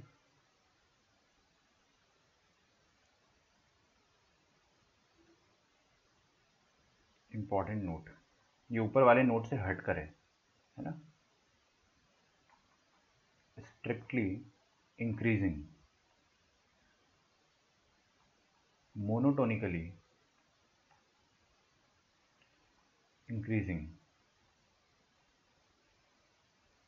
ऑलवेज इंक्रीजिंग या सिर्फ इंक्रीजिंग, सिर्फ मत लिख देना, सामने देखते रहे, इंक्रीजिंग आर ऑल सेम। ठीक है ना, मैं हर बार लिखवाता हूँ क्योंकि बच्चे आके क्या पूछते हैं कि सर वो स्ट्रिक्टली इंक्रीज बोला था एक क्वेश्चन में और एक क्वेश्चन में मोनोटोनिकली इंक्रीजिंग बोला था, तो दोनों सेम है, दोनों में डिफरेंस क्या है? ये कोई डिफरेंस नहीं।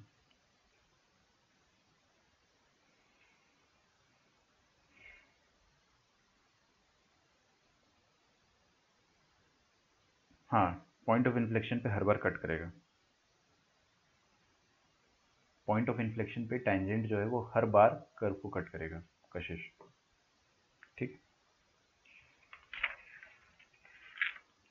अब हम पूरी क्लास 11th और 12th की कंबाइन कर लो आप।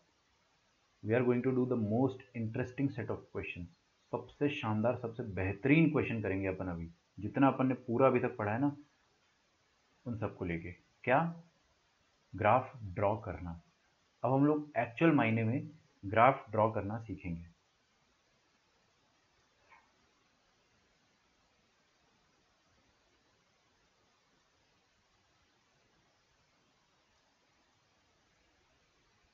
है ना, लेकिन उससे पहले मैं आपको इंपॉर्टेंट नोट एक लिखवा चुका हूँ पहला, और दूसरा ये है कि स्पेशल केस ऑफ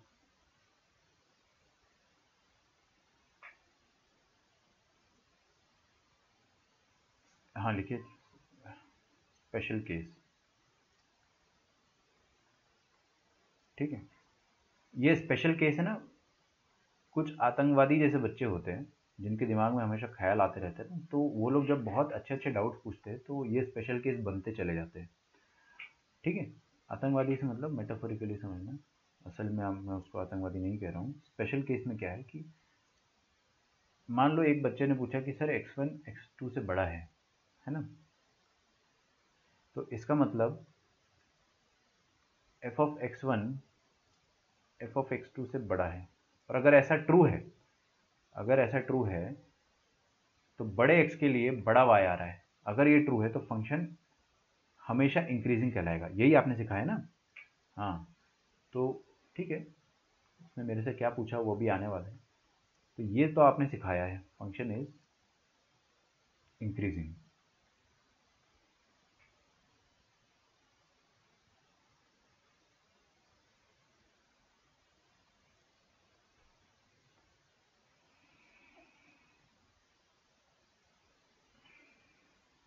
एक मिनट रुका है ना, मैं थोड़ा सा चेंज करना चाहिए इसमें, वही मैं समझने की कोशिश कर रहा हूँ।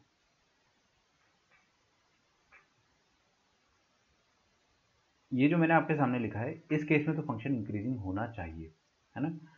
अच्छा, अब एक स्पेशल केस आता है ग्राफ का, कि आपका ग्राफ अगर इस तरीके से हो, देखना आप, है ना, अगर आपका ग्राफ ऐसा हो कि देखिए पहले इंक्रीज किया, फिर थोड़ा सा थोड़ी देर के लिए कांस्टेंट रहा, ना इंक्रीज किया ना डिक्रीज किया, इस पॉइंट पर से लेकर इस पॉइंट तक ये फंक्शन कांस्टेंट रहा, और फिर उसके बाद दोबारा इंक्रीज करने लगा अगर, तो ये वाला ग्राफ जो है, क्या ये इंक्रीजिंग कहलाएगा? क्या ये वाला ग्राफ इंक्रीजिंग कहलाएगा? सोचिए, इंक्रीजिंग की डेफिनेशन क्या बोला था मैंने? बड़े एक्स के लिए बड़ा वाई आना चाहिए, है ना, जो ऊपर लिखी हुई है। ऊपर क्या लिखी हुई है? बड़े एक्स के लिए बड़ा वाई आना चाहिए, लेकिन यहां पर ऐसा हमेशा नहीं हो रहा है, क्योंकि ये इस पॉइंट तक, मैं इसको ड्रॉ नहीं करता हूँ, थोड़ा सा कॉम्प्लेक्स हो जाएगा, आप ऐसे ही देख लीजिए, इस पॉइंट तक अगर अपन देखेंगे तो फंक्शन इंक्रीज कर रहा था, और इस पॉइंट के बाद फंक्शन दोबारा इंक्रीज करने लगा, लेकिन इस पॉइंट से लेकर इस पॉइंट के बीच में फंक्शन स्थिर था, कांस्टेंट था। अच्छा, तो नाइदर इंक्रीजिंग नॉट डिक्रीजिंग इस पॉइंट के बीच में, पॉइंट ए और पॉइंट बी के बीच में। ओके, मतलब इन दोनों पॉइंट के बीच में फंक्शन ना ही इंक्रीज करा है ना ही डिक्रीज करा है, तो क्या बोलेंगे? कांस्टेंट। तो इस ओवरऑल फंक्शन को अपन इंक्रीजिंग नहीं बोल पाएंगे, हम इसको सिंपली क्या बोल देंगे? इसका अंग्रेजी में एक टर्म आ जाता है, वो टर्म क्या होता है? दिस फंक्शन इज, बड़े x के लिए बड़ा y आ रहा है लेकिन इक्वल y भी आ रहा है। मैंने यहाँ पे एक छोटी सी इक्वालिटी लगा दी। अगर x greater than x2, x1 greater than x2, आपने कोई भी दो x लिए है ना, तो उन दोनों x के लिए अगर ऐसा हो रहा है कि फंक्शनल वैल्यू या तो सेम आ रही है जैसे यहाँ पर, या तो आप ये दोनों x ले लो, तो उसमें क्या होगा, आगे वाला वैल्यू, बड़े x का वैल्यू हमेशा बड़ा आएगा। तो अगर for x1 greater than x2, f of x2 से बड़ा भी है या कभी कभी बराबर है। कभी कभी बराबर है मतलब आपका फंक्शन बीच में स्थिर हो गया होगा, कांस्टेंट आ गया होगा। तो इसका मतलब क्या बोल देंगे अपन, फंक्शन को इंक्रीजिंग नहीं बोल पाएंगे ना, क्योंकि ये डेफिनेशन इंक्रीजिंग की थोड़ी है, इंक्रीजिंग में ये इक्वालिटी नहीं होती है। तो अपन इस फंक्शन को सिंपली क्या बोल देते हैं अंग्रेजी में, नॉन डिक्रीजिंग। क्या बोल देते हैं, फंक्शन इज नॉन डिक्रीजिंग। आ रहा है क्या समझ में? इंक्रीजिंग क्यों नहीं बोल पा रहे, क्योंकि इंक्रीजिंग में क्या होता है ना, अगर बड़ा x है तो y भी उसका बड़ा होना चाहिए, बराबर भी नहीं ना, बड़ा होना चाहिए, ठीक है ना। तो बड़े x के लिए बड़ा y आना चाहिए, और अगर नहीं आ रहा है, इक्वल आ रहा है किसी पॉइंट पर, तो आप क्या बोल देना, फंक्शन चलिए डिक्रीजिंग तो नहीं है, तो अपन इसको नॉन डिक्रीजिंग कह देते हैं।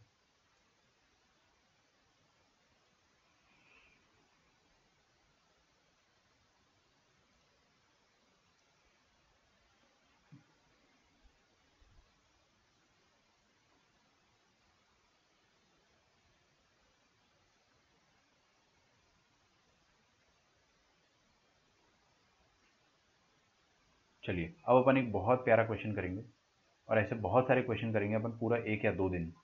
तो कल भी अपन करेंगे, कल की क्लास तो आप मिस करना ही मत। वैसे तो मैं हमेशा बोलता हूँ नहीं करना, लेकिन ये वाली जो क्लास रहेगी बहुत इंपॉर्टेंट रहेगी। Compute the intervals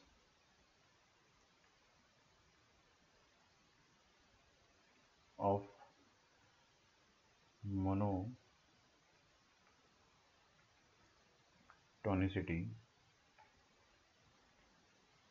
for the following.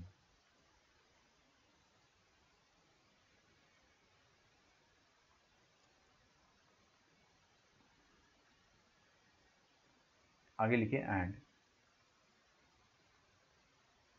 Draw it's complete graph. Life में पहली बार आपको बोला गया है कि आप रफ नहीं, पूरा फेयर ग्राफ बनाइए, कंप्लीट ग्राफ। तो अभी भी अपन पूरा फेयर तो नहीं बनाएंगे, लेकिन हम लोग कोशिश करेंगे कि वो ग्राफ जो है सारे क्राइटेरिया को सेटिस्फाई करके बनाया गया होगा। तो आपका फंक्शन जो पहला वाला फंक्शन है वो है एक्स स्क्वायर इंटू ई की पावर माइनस एक्स, है ना, ये आपका फंक्शन है। आपको क्या करना है, इस फंक्शन का ग्राफ बनाना है, एकदम मस्त वाला एक्यूरेट ग्राफ बनाना है, एकदम एक्यूरेट। और मैं आपको गारंटी देता हूँ, अगर आपको ये वाला ग्राफ बनाते आ गया तो आपको इतने सारे ग्राफ बनाते आ जाएंगे ना, आपको कैलकुलस बहुत ईजी लगने लगेगा।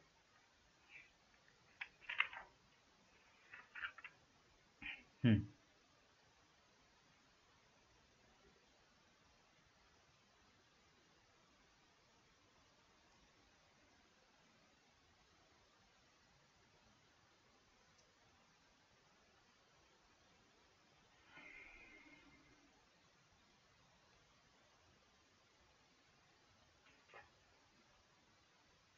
ठीक है, लिखा आप लोगों ने?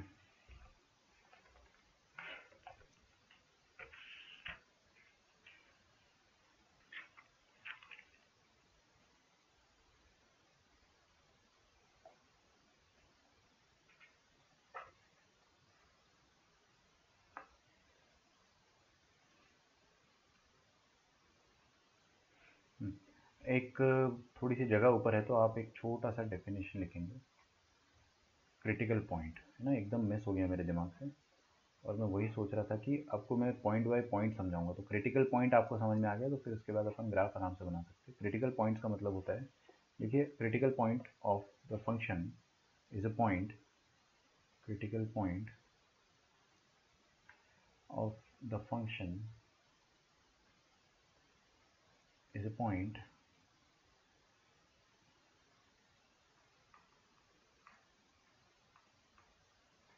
where either derivative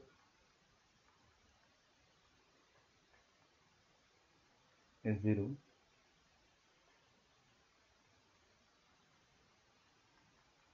or derivative does not exist.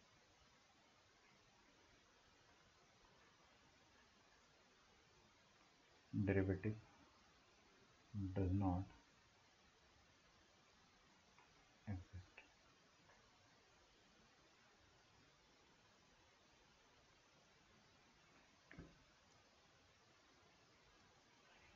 है ना, डेरिवेटिव डज नॉट एग्जिस्ट जो लिखा ना, इसके बगल में आप लिख दो कि चोंच वाले पॉइंट। डेरिवेटिव कहाँ पर एग्जिस्ट नहीं करता? चोंच पर या डिसकंटिन्यूटी वाले पॉइंट पर। तो हो सकता है कि उस पॉइंट पर चोंच हो या उस पॉइंट पर डिसकंटिन्यूटी हो।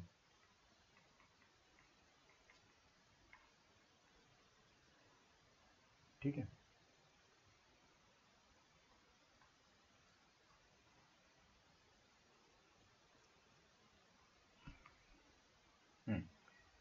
अब हम लोग समझने की कोशिश करते हैं कि ये जो आपके सामने लिखा हुआ है फंक्शन, ये क्या है। देखिए एक्स स्क्वायर अपॉन ई की पावर एक्स लिखा हुआ है ना। तो कभी भी आपको किसी भी फंक्शन का ग्राफ बनाना हो तो मैं आपको कुछ इंपॉर्टेंट पॉइंट्स बताता हूँ जो आपको कहीं से भी पता नहीं चलेंगे, है ना। तो इसको आप लिखिए और इसको अप्रिशिएट करना कि ये सारे पॉइंट्स बस आपको पता है और इसका ही आपको इस्तेमाल करना है। ये बहुत इंपॉर्टेंट है, मैं फिर से बता दे रहा हूँ आपको, बहुत ज़्यादा इंपॉर्टेंट है। सबसे पहले कभी भी आपको कोई फंक्शन का ग्राफ बनाना है तो आप स्टेप नंबर 1 क्या करें, उसका डोमेन निकाल लीजिए। स्टेप नंबर 2 चेक करें आपकी इंक्रीजिंग और डिक्रीजिंग कहाँ कहाँ है ना। उसके लिए करना क्या होता है, आपको इंक्रीजिंग डिक्रीजिंग निकालने के लिए आपको dy बाई डी एक्स निकालना होता है और चेक करना होता है कि कब पॉजिटिव है और कब नेगेटिव है। ठीक है, अच्छा, find values eight critical points, at all critical points and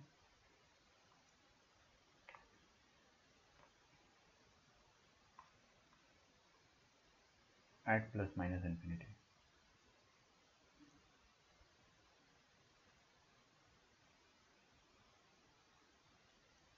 ठीक,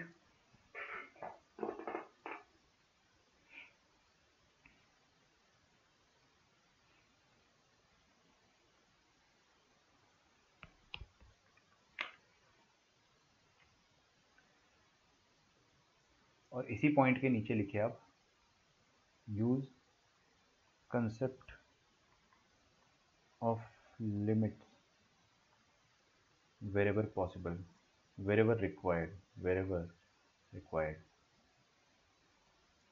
देखो मेरी क्लास है 4 से, है ना, बट मैं थोड़ा सा एक्सटेंड करूँगा क्योंकि अपनी क्लास ज़्यादा इंपॉर्टेंट है अभी। तो सबसे पहले क्या करना है, आपको इस फंक्शन का डोमेन लिखना है। इस फंक्शन का डोमेन जो है इंडिया का हर बच्चा लिख देगा, समझ में आ रहा है। डोमेन क्या होता है, जहाँ जहाँ पर फंक्शन डिफाइंड है। तो आप देखेंगे एक्स स्क्वायर जो है न्यूमरेटर में, तो चाहे वो 0 हो जाए या फिर कुछ भी हो जाए कोई फर्क नहीं पड़ेगा। और ई की पावर एक्स का डोमेन तो वैसे भी ऑल रियल नंबर होता है। ई की पावर एक्स कभी 0 होता है क्या? नहीं होता है। तो इस फंक्शन का डोमेन क्या आ जाएगा, सबसे पहले लिखना आप डोमेन ऑफ फंक्शन, ये आ जाएगा x belonging to all real number. अब आप चेक करिए कि फंक्शन इंक्रीजिंग है या डिक्रीजिंग है या कहाँ कहाँ पर इंक्रीजिंग है। तो आप क्या करें, इसका d y by d x निकालो फंक्शन का। फंक्शन का d y by d x क्या आ जाएगा, देखिए ऐसे लिखते हैं, first function into differentiation of second function. तो ई की पावर माइनस एक्स का डेरिवेटिव क्या आ जाएगा, ये माइनस ई की power minus x plus second function into differentiation of first function, ये आ गया d y by d x. और हर कोई लिखना छोड़ दो, इसी पॉइंट पे पेन नीचे रख दो और आगे देखिए आपके सामने क्या लिखा है, d y by d x. आपको क्या चेक करना है कि फंक्शन कब इंक्रीज कर रहा है या डिक्रीज कर रहा है। तो दोनों मत चेक करो, सिर्फ चेक करो कब इंक्रीज कर रहा है, बचे हुए इंटरवल में डिक्रीज करेगा। अरे भाई बस इंक्रीजिंग चेक कर लो। तो फंक्शन इंक्रीज कब करता है, जब d y by d x उसका हमेशा पॉजिटिव हो। तो हमको चेक करना है किन इंटरवल के लिए d y by d x इसका पॉजिटिव आएगा। तो देखेंगे आप ई की पावर माइनस एक्स और ई की पावर माइनस एक्स कॉमन आ जाएगा, ये कॉमन आ गया। अंदर क्या बचा आपके पास, माइनस एक्स स्क्वायर और यहाँ पे बचेगा प्लस 2x। नहीं आया समझ में, पक्का? अरे कॉमन लिया, कुछ नहीं करा मैंने। अब मैं इसको सॉल्व कर रहा हूँ, एकदम बहुत ही इजी क्वेश्चन है, इजी सॉल्यूशन है इसका। ये देखिए ई की पावर माइनस एक्स हो या कुछ भी हो, ये हमेशा पॉजिटिव रहता है। Exponential functions are always positive. तो क्या मैं पॉजिटिव फंक्शन से डिवाइड कर सकता हूँ? यस आई कैन डिवाइड, है ना। तो मैं पॉजिटिव फंक्शन से डिवाइड करूंगा तो इनइक्वालिटी में चेंजेस नहीं आएंगे।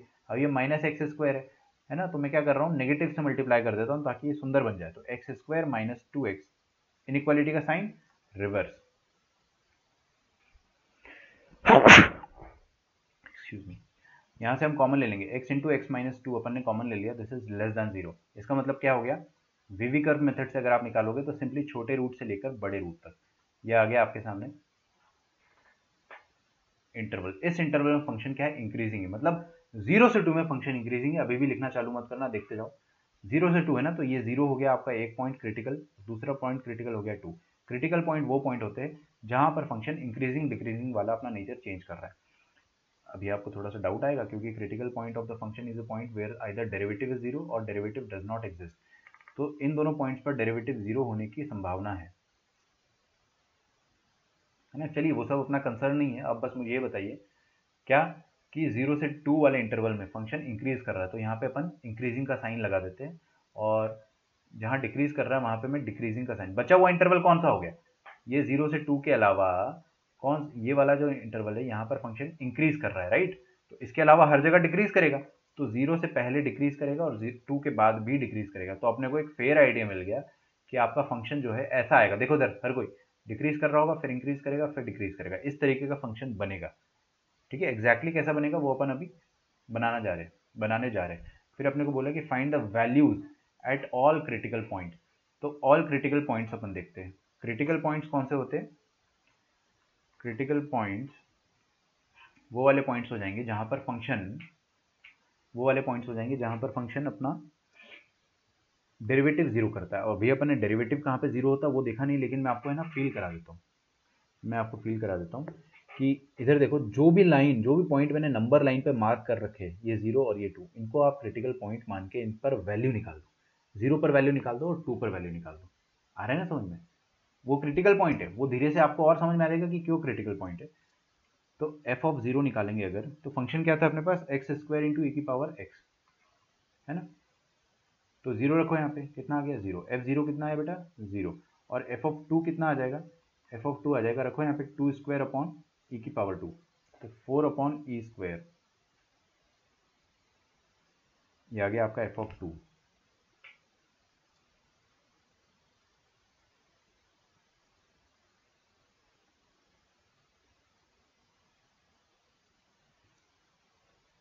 ठीक है, अच्छा। तो ये दोनों पॉइंट पे तो वैल्यू आ गई। अब अपने को वैल्यू निकालना है प्लस इन्फिनिटी और माइनस इन्फिनिटी पे। मैंने लिखवाया आपको थर्ड पॉइंट पे ना, at plus and minus infinity as well. तो प्लस इन्फिनिटी पे अपन वैल्यू निकालते हैं, देखिए कैसे निकालेंगे, प्लस माइनस इन्फिनिटी पे सॉरी। तो आपका फंक्शन क्या है, ई की पावर एक्स अपॉन, मैंने उल्टा लिख दिया ना, एक्स स्क्वायर अपॉन ई की पावर एक्स है। हाँ भाई, एक्स स्क्वायर अपॉन ई की पावर एक्स। अच्छा, ऊपर वाला आपने लिखा है क्या, लिख लो उसको।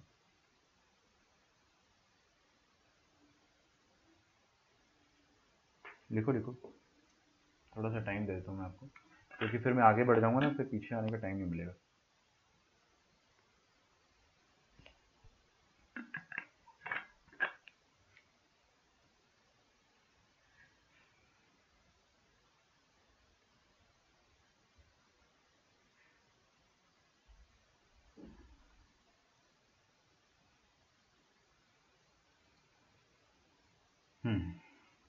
देखिए,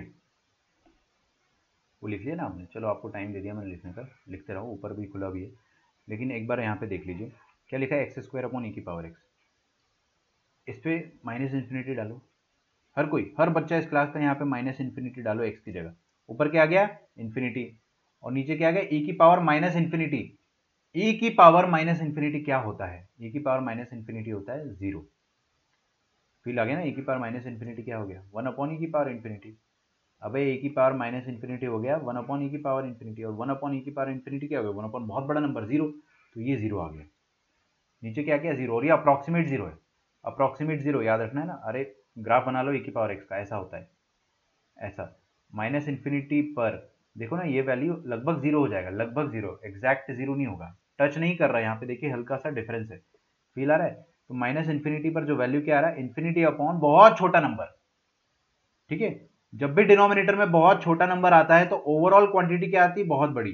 तो आप अगर एक चीज नोटिस कर पाएंगे कि माइनस इन्फिनिटी पर वैल्यू क्या आ रहा है आपका, इन्फिनिटी, मतलब आपका ग्राफ जो है वो आकाश लोक से चालू होगा, ग्राफ आकाश लोक से चालू होगा। और इन्फिनिटी पर क्या वैल्यू आ रहा है वो भी देख लेते हैं।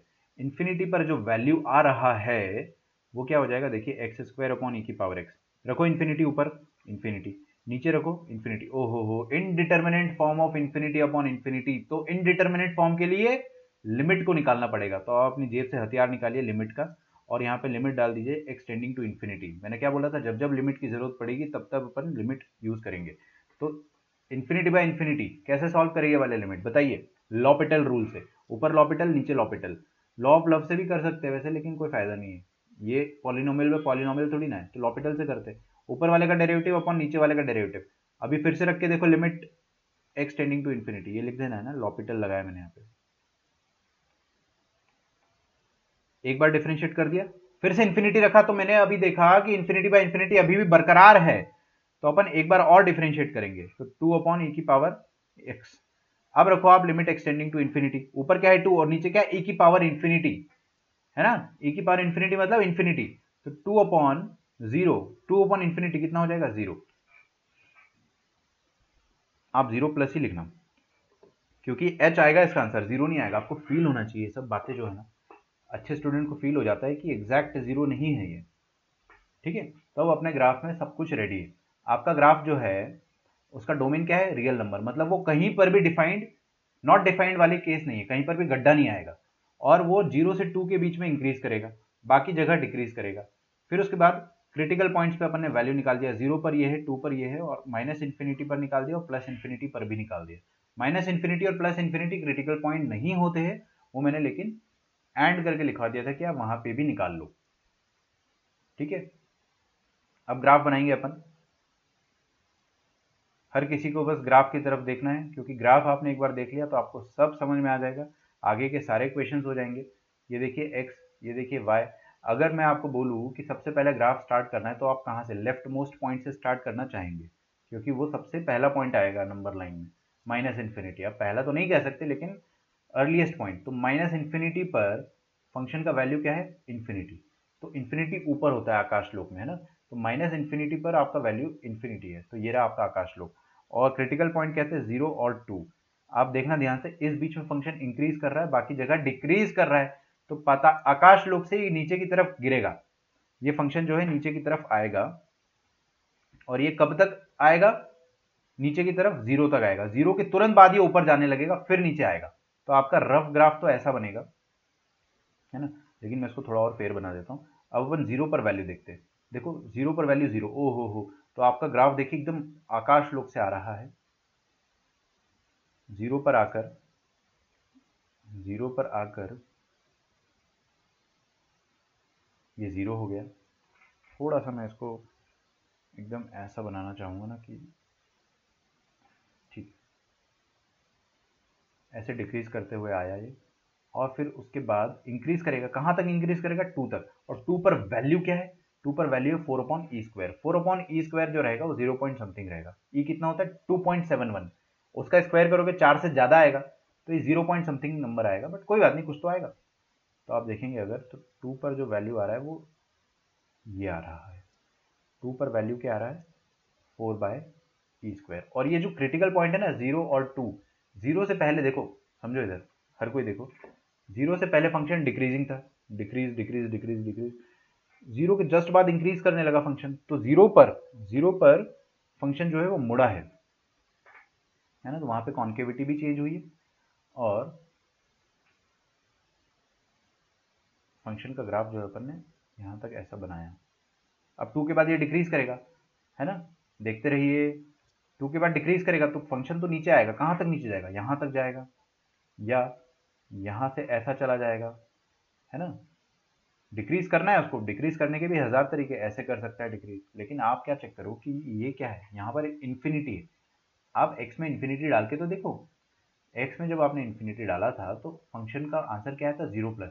0 प्लस का मतलब क्या होता है, 0 प्लस का मतलब होता है कि फंक्शन का वैल्यू ऐसे डिक्रीज करता चला जाएगा और एक पॉइंट पर ये इंफिनिटी पर ये 0 को टच करने की कोशिश करेगा, कर नहीं पाएगा। This is exact graph of the function e की power x upon x square. सबसे एक्यूरेट ग्राफ है।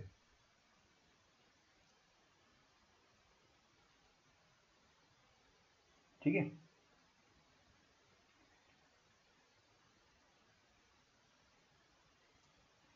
लिखते जाइए।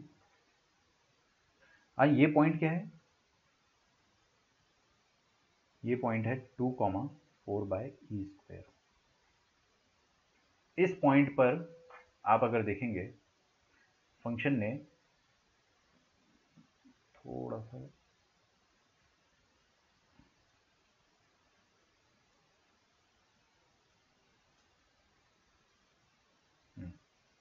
ये आपका ग्राफ बन गया किसका? y इक्वल टू ई की पावर x का, x e की power x upon x square का।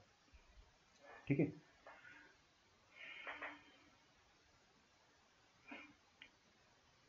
बनाइए ग्राफ यहां तक।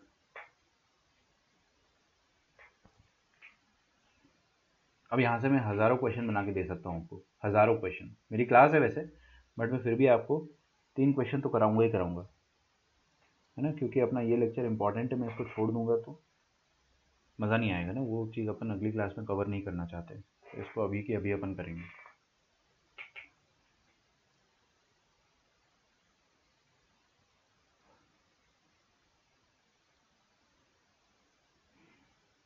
ओके, चलिए, तो सबसे पहला क्वेश्चन है कि एक्स स्क्वायर अपॉन ई की power x is equal to k has 3 solutions.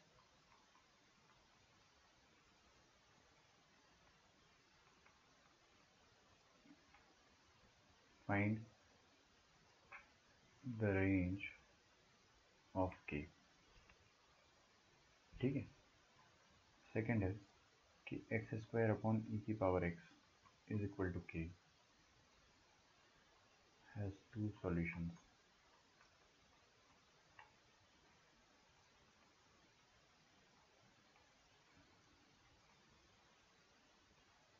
Find the range of k.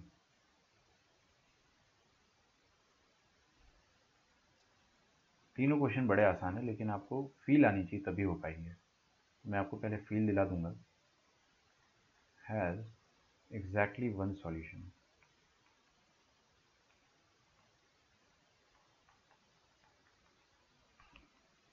Find the range of के।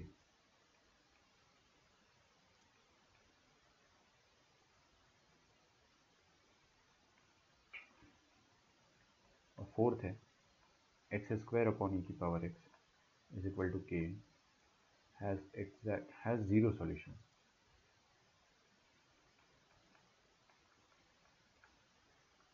Find the range of k. कोई आंसर टाइप कर सकता है तो बताना। फाइंड द रेंज ऑफ के। हाँ जी, के क्या है सर? के इज अ कांस्टेंट। के इज अ कांस्टेंट। अब यहाँ पर आपको क्या करना है कि बहुत ध्यान से देखना है, समझ लो एक बार अच्छे से ना, समझ लो। अगर आपको लिखना भी हुआ तो आपको ये 5 मिनट में यूट्यूब पे मिल जाएगा, आखिरी का देख लेना यार सेक्शन, है ना, ऐप पे भी मिल जाएगा आपको। मतलब मैं आपको बता रहा हूँ, इंपॉर्टेंस इसका समझने का ज़्यादा इंपॉर्टेंट है। अगर आप पैरेलली लिख पाते हो तो लिख लो, कोई दिक्कत नहीं, बट अगर नहीं लिख पा रहे हो तो समझने पे प्रायोरिटी लगाओ। ये क्या है आपके सामने? ये वाला ग्राफ जो है वो ई की power x upon x square का ग्राफ है ना, और आपको बोला है कि ये किसी के बराबर है। अब के क्या है भाई? यहाँ पे के इज अ कांस्टेंट। तो ये दो ग्राफ है आपके सामने, देखो। Graph number 1 x square by e की पावर एक्स, जिसका ग्राफ अपन ने बड़ी मेहनत से बनाया है, और सेकंड क्या है? Constant y is equal to constant का ग्राफ। दो ग्राफ इक्वल है, इसका मतलब क्या हो रहा है कि दोनों ग्राफ को इक्वेट करने का मतलब होता है दोनों के सॉल्यूशन निकालना। दोनों के सॉल्यूशन निकालने का मतलब क्या होता है? दोनों कितने बार इंटरसेक्ट कर रहे हैं वो निकालना। तो देखिए, आप इधर देखो, हर कोई इधर देखो, रफ में आपको बता रहा हूं। दो लाइंस अगर इंटरसेक्ट करती, कितने सॉल्यूशन आते हैं? 2 सॉल्यूशन, एक सॉल्यूशन, है ना।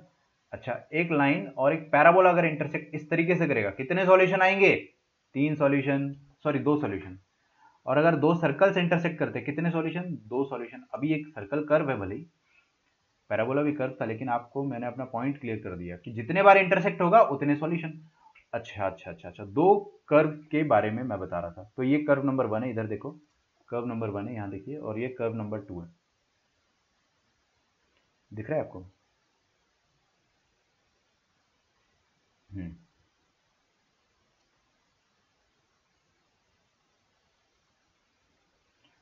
देखते रहो। अब ये जो दोनों कर्व है आपके सामने, इन दोनों कर्व को आपको कितने बार इंटरसेक्ट हो रहे हैं ये बताना है।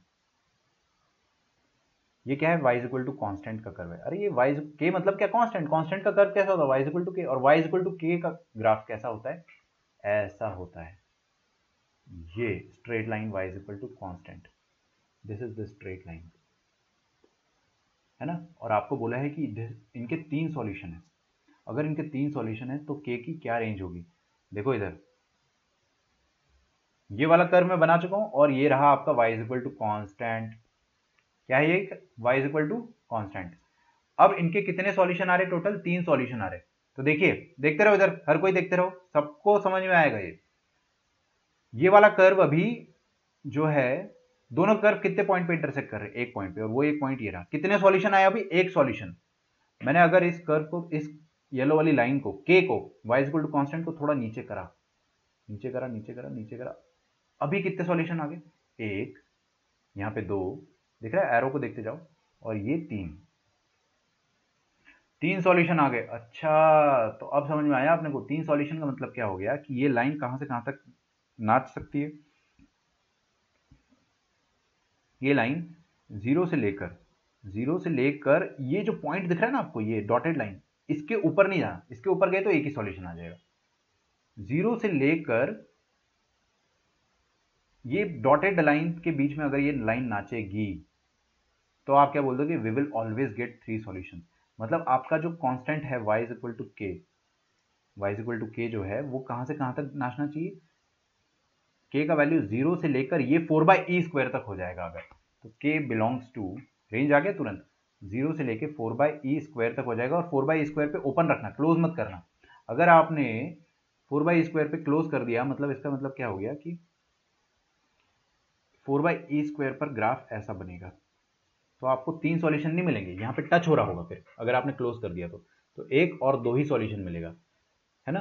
तो आपको 4/e² को इंक्लूड नहीं करना है, अदरवाइज आपको 3 सॉल्यूशन नहीं मिलेंगे।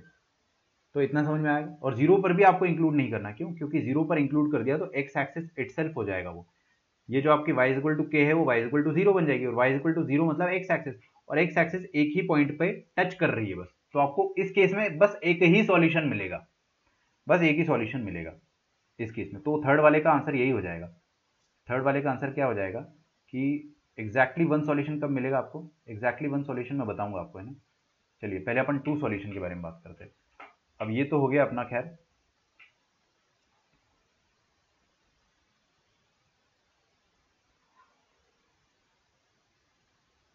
फर्स्ट क्वेश्चन, ठीक है। अब दूसरा देख लीजिए, बस दूसरा आपने देख लिया तो आपको समझ में आ जाएगा।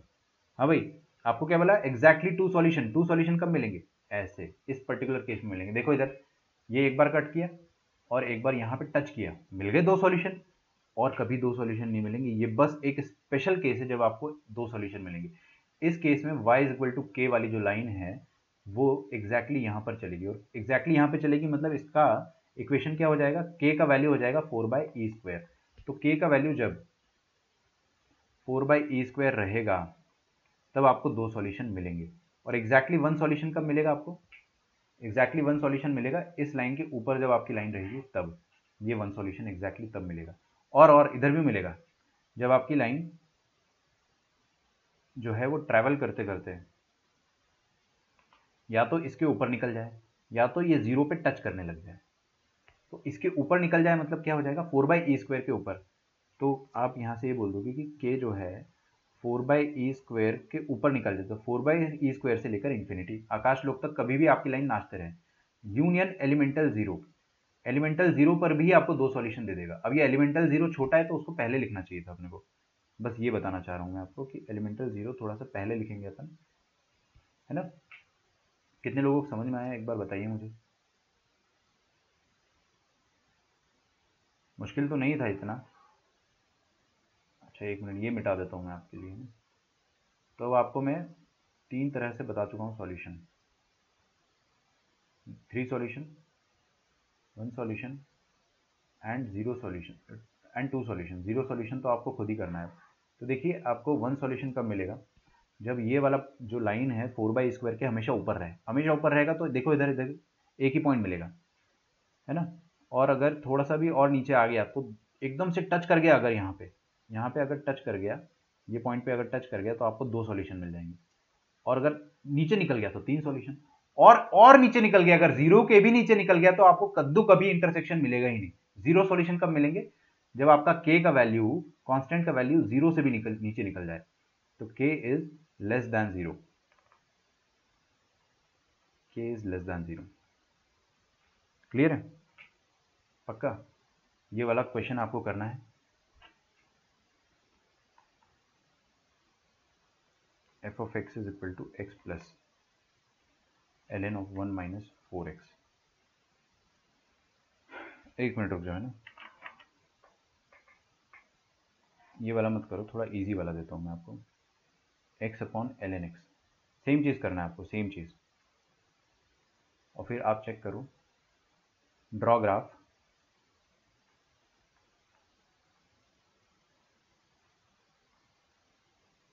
And check for f of x is equal to k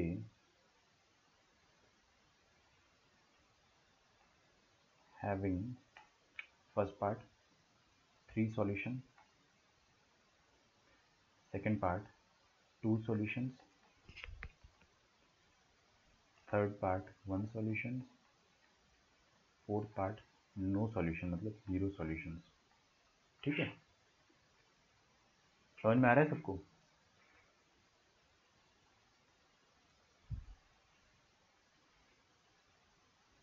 तो ये y इक्वल टू के लाइन होती है, बस आप कांस्टेंट को जैसे जैसे वेरी करोगे वो ऊपर नीचे आएगी। तो आप बस देखो कितने बार आपको 3 सॉल्यूशन चाहिए तो 3 बार कट कराने की कोशिश करो, जहां जहां कट हो रहा है वो आपका रेंज आ गया। ठीक है, सो आई होप अपने को समझ में आ गया होगा। अगर आप लिख नहीं पाए हैं तो वीडियो अभी आपको मिल जाएगा ऐप पे भी और यूट्यूब पे भी, तो वहाँ से आप देख लीजिएगा, है ना। चलिए अपन कल मिलते हैं, आपका होमवर्क बस इतना है ना। See you tomorrow, take care everyone and bye bye. और आपकी अभी गूगल मीट होगी थोड़ी देर बाद, है ना, तो हर कोई प्रेजेंट होना चाहिए उसमें, कोई भी एब्सेंट मत होना, बहुत मार पड़ेगी। ठीक है, बाय एवरीवन, थैंक यू।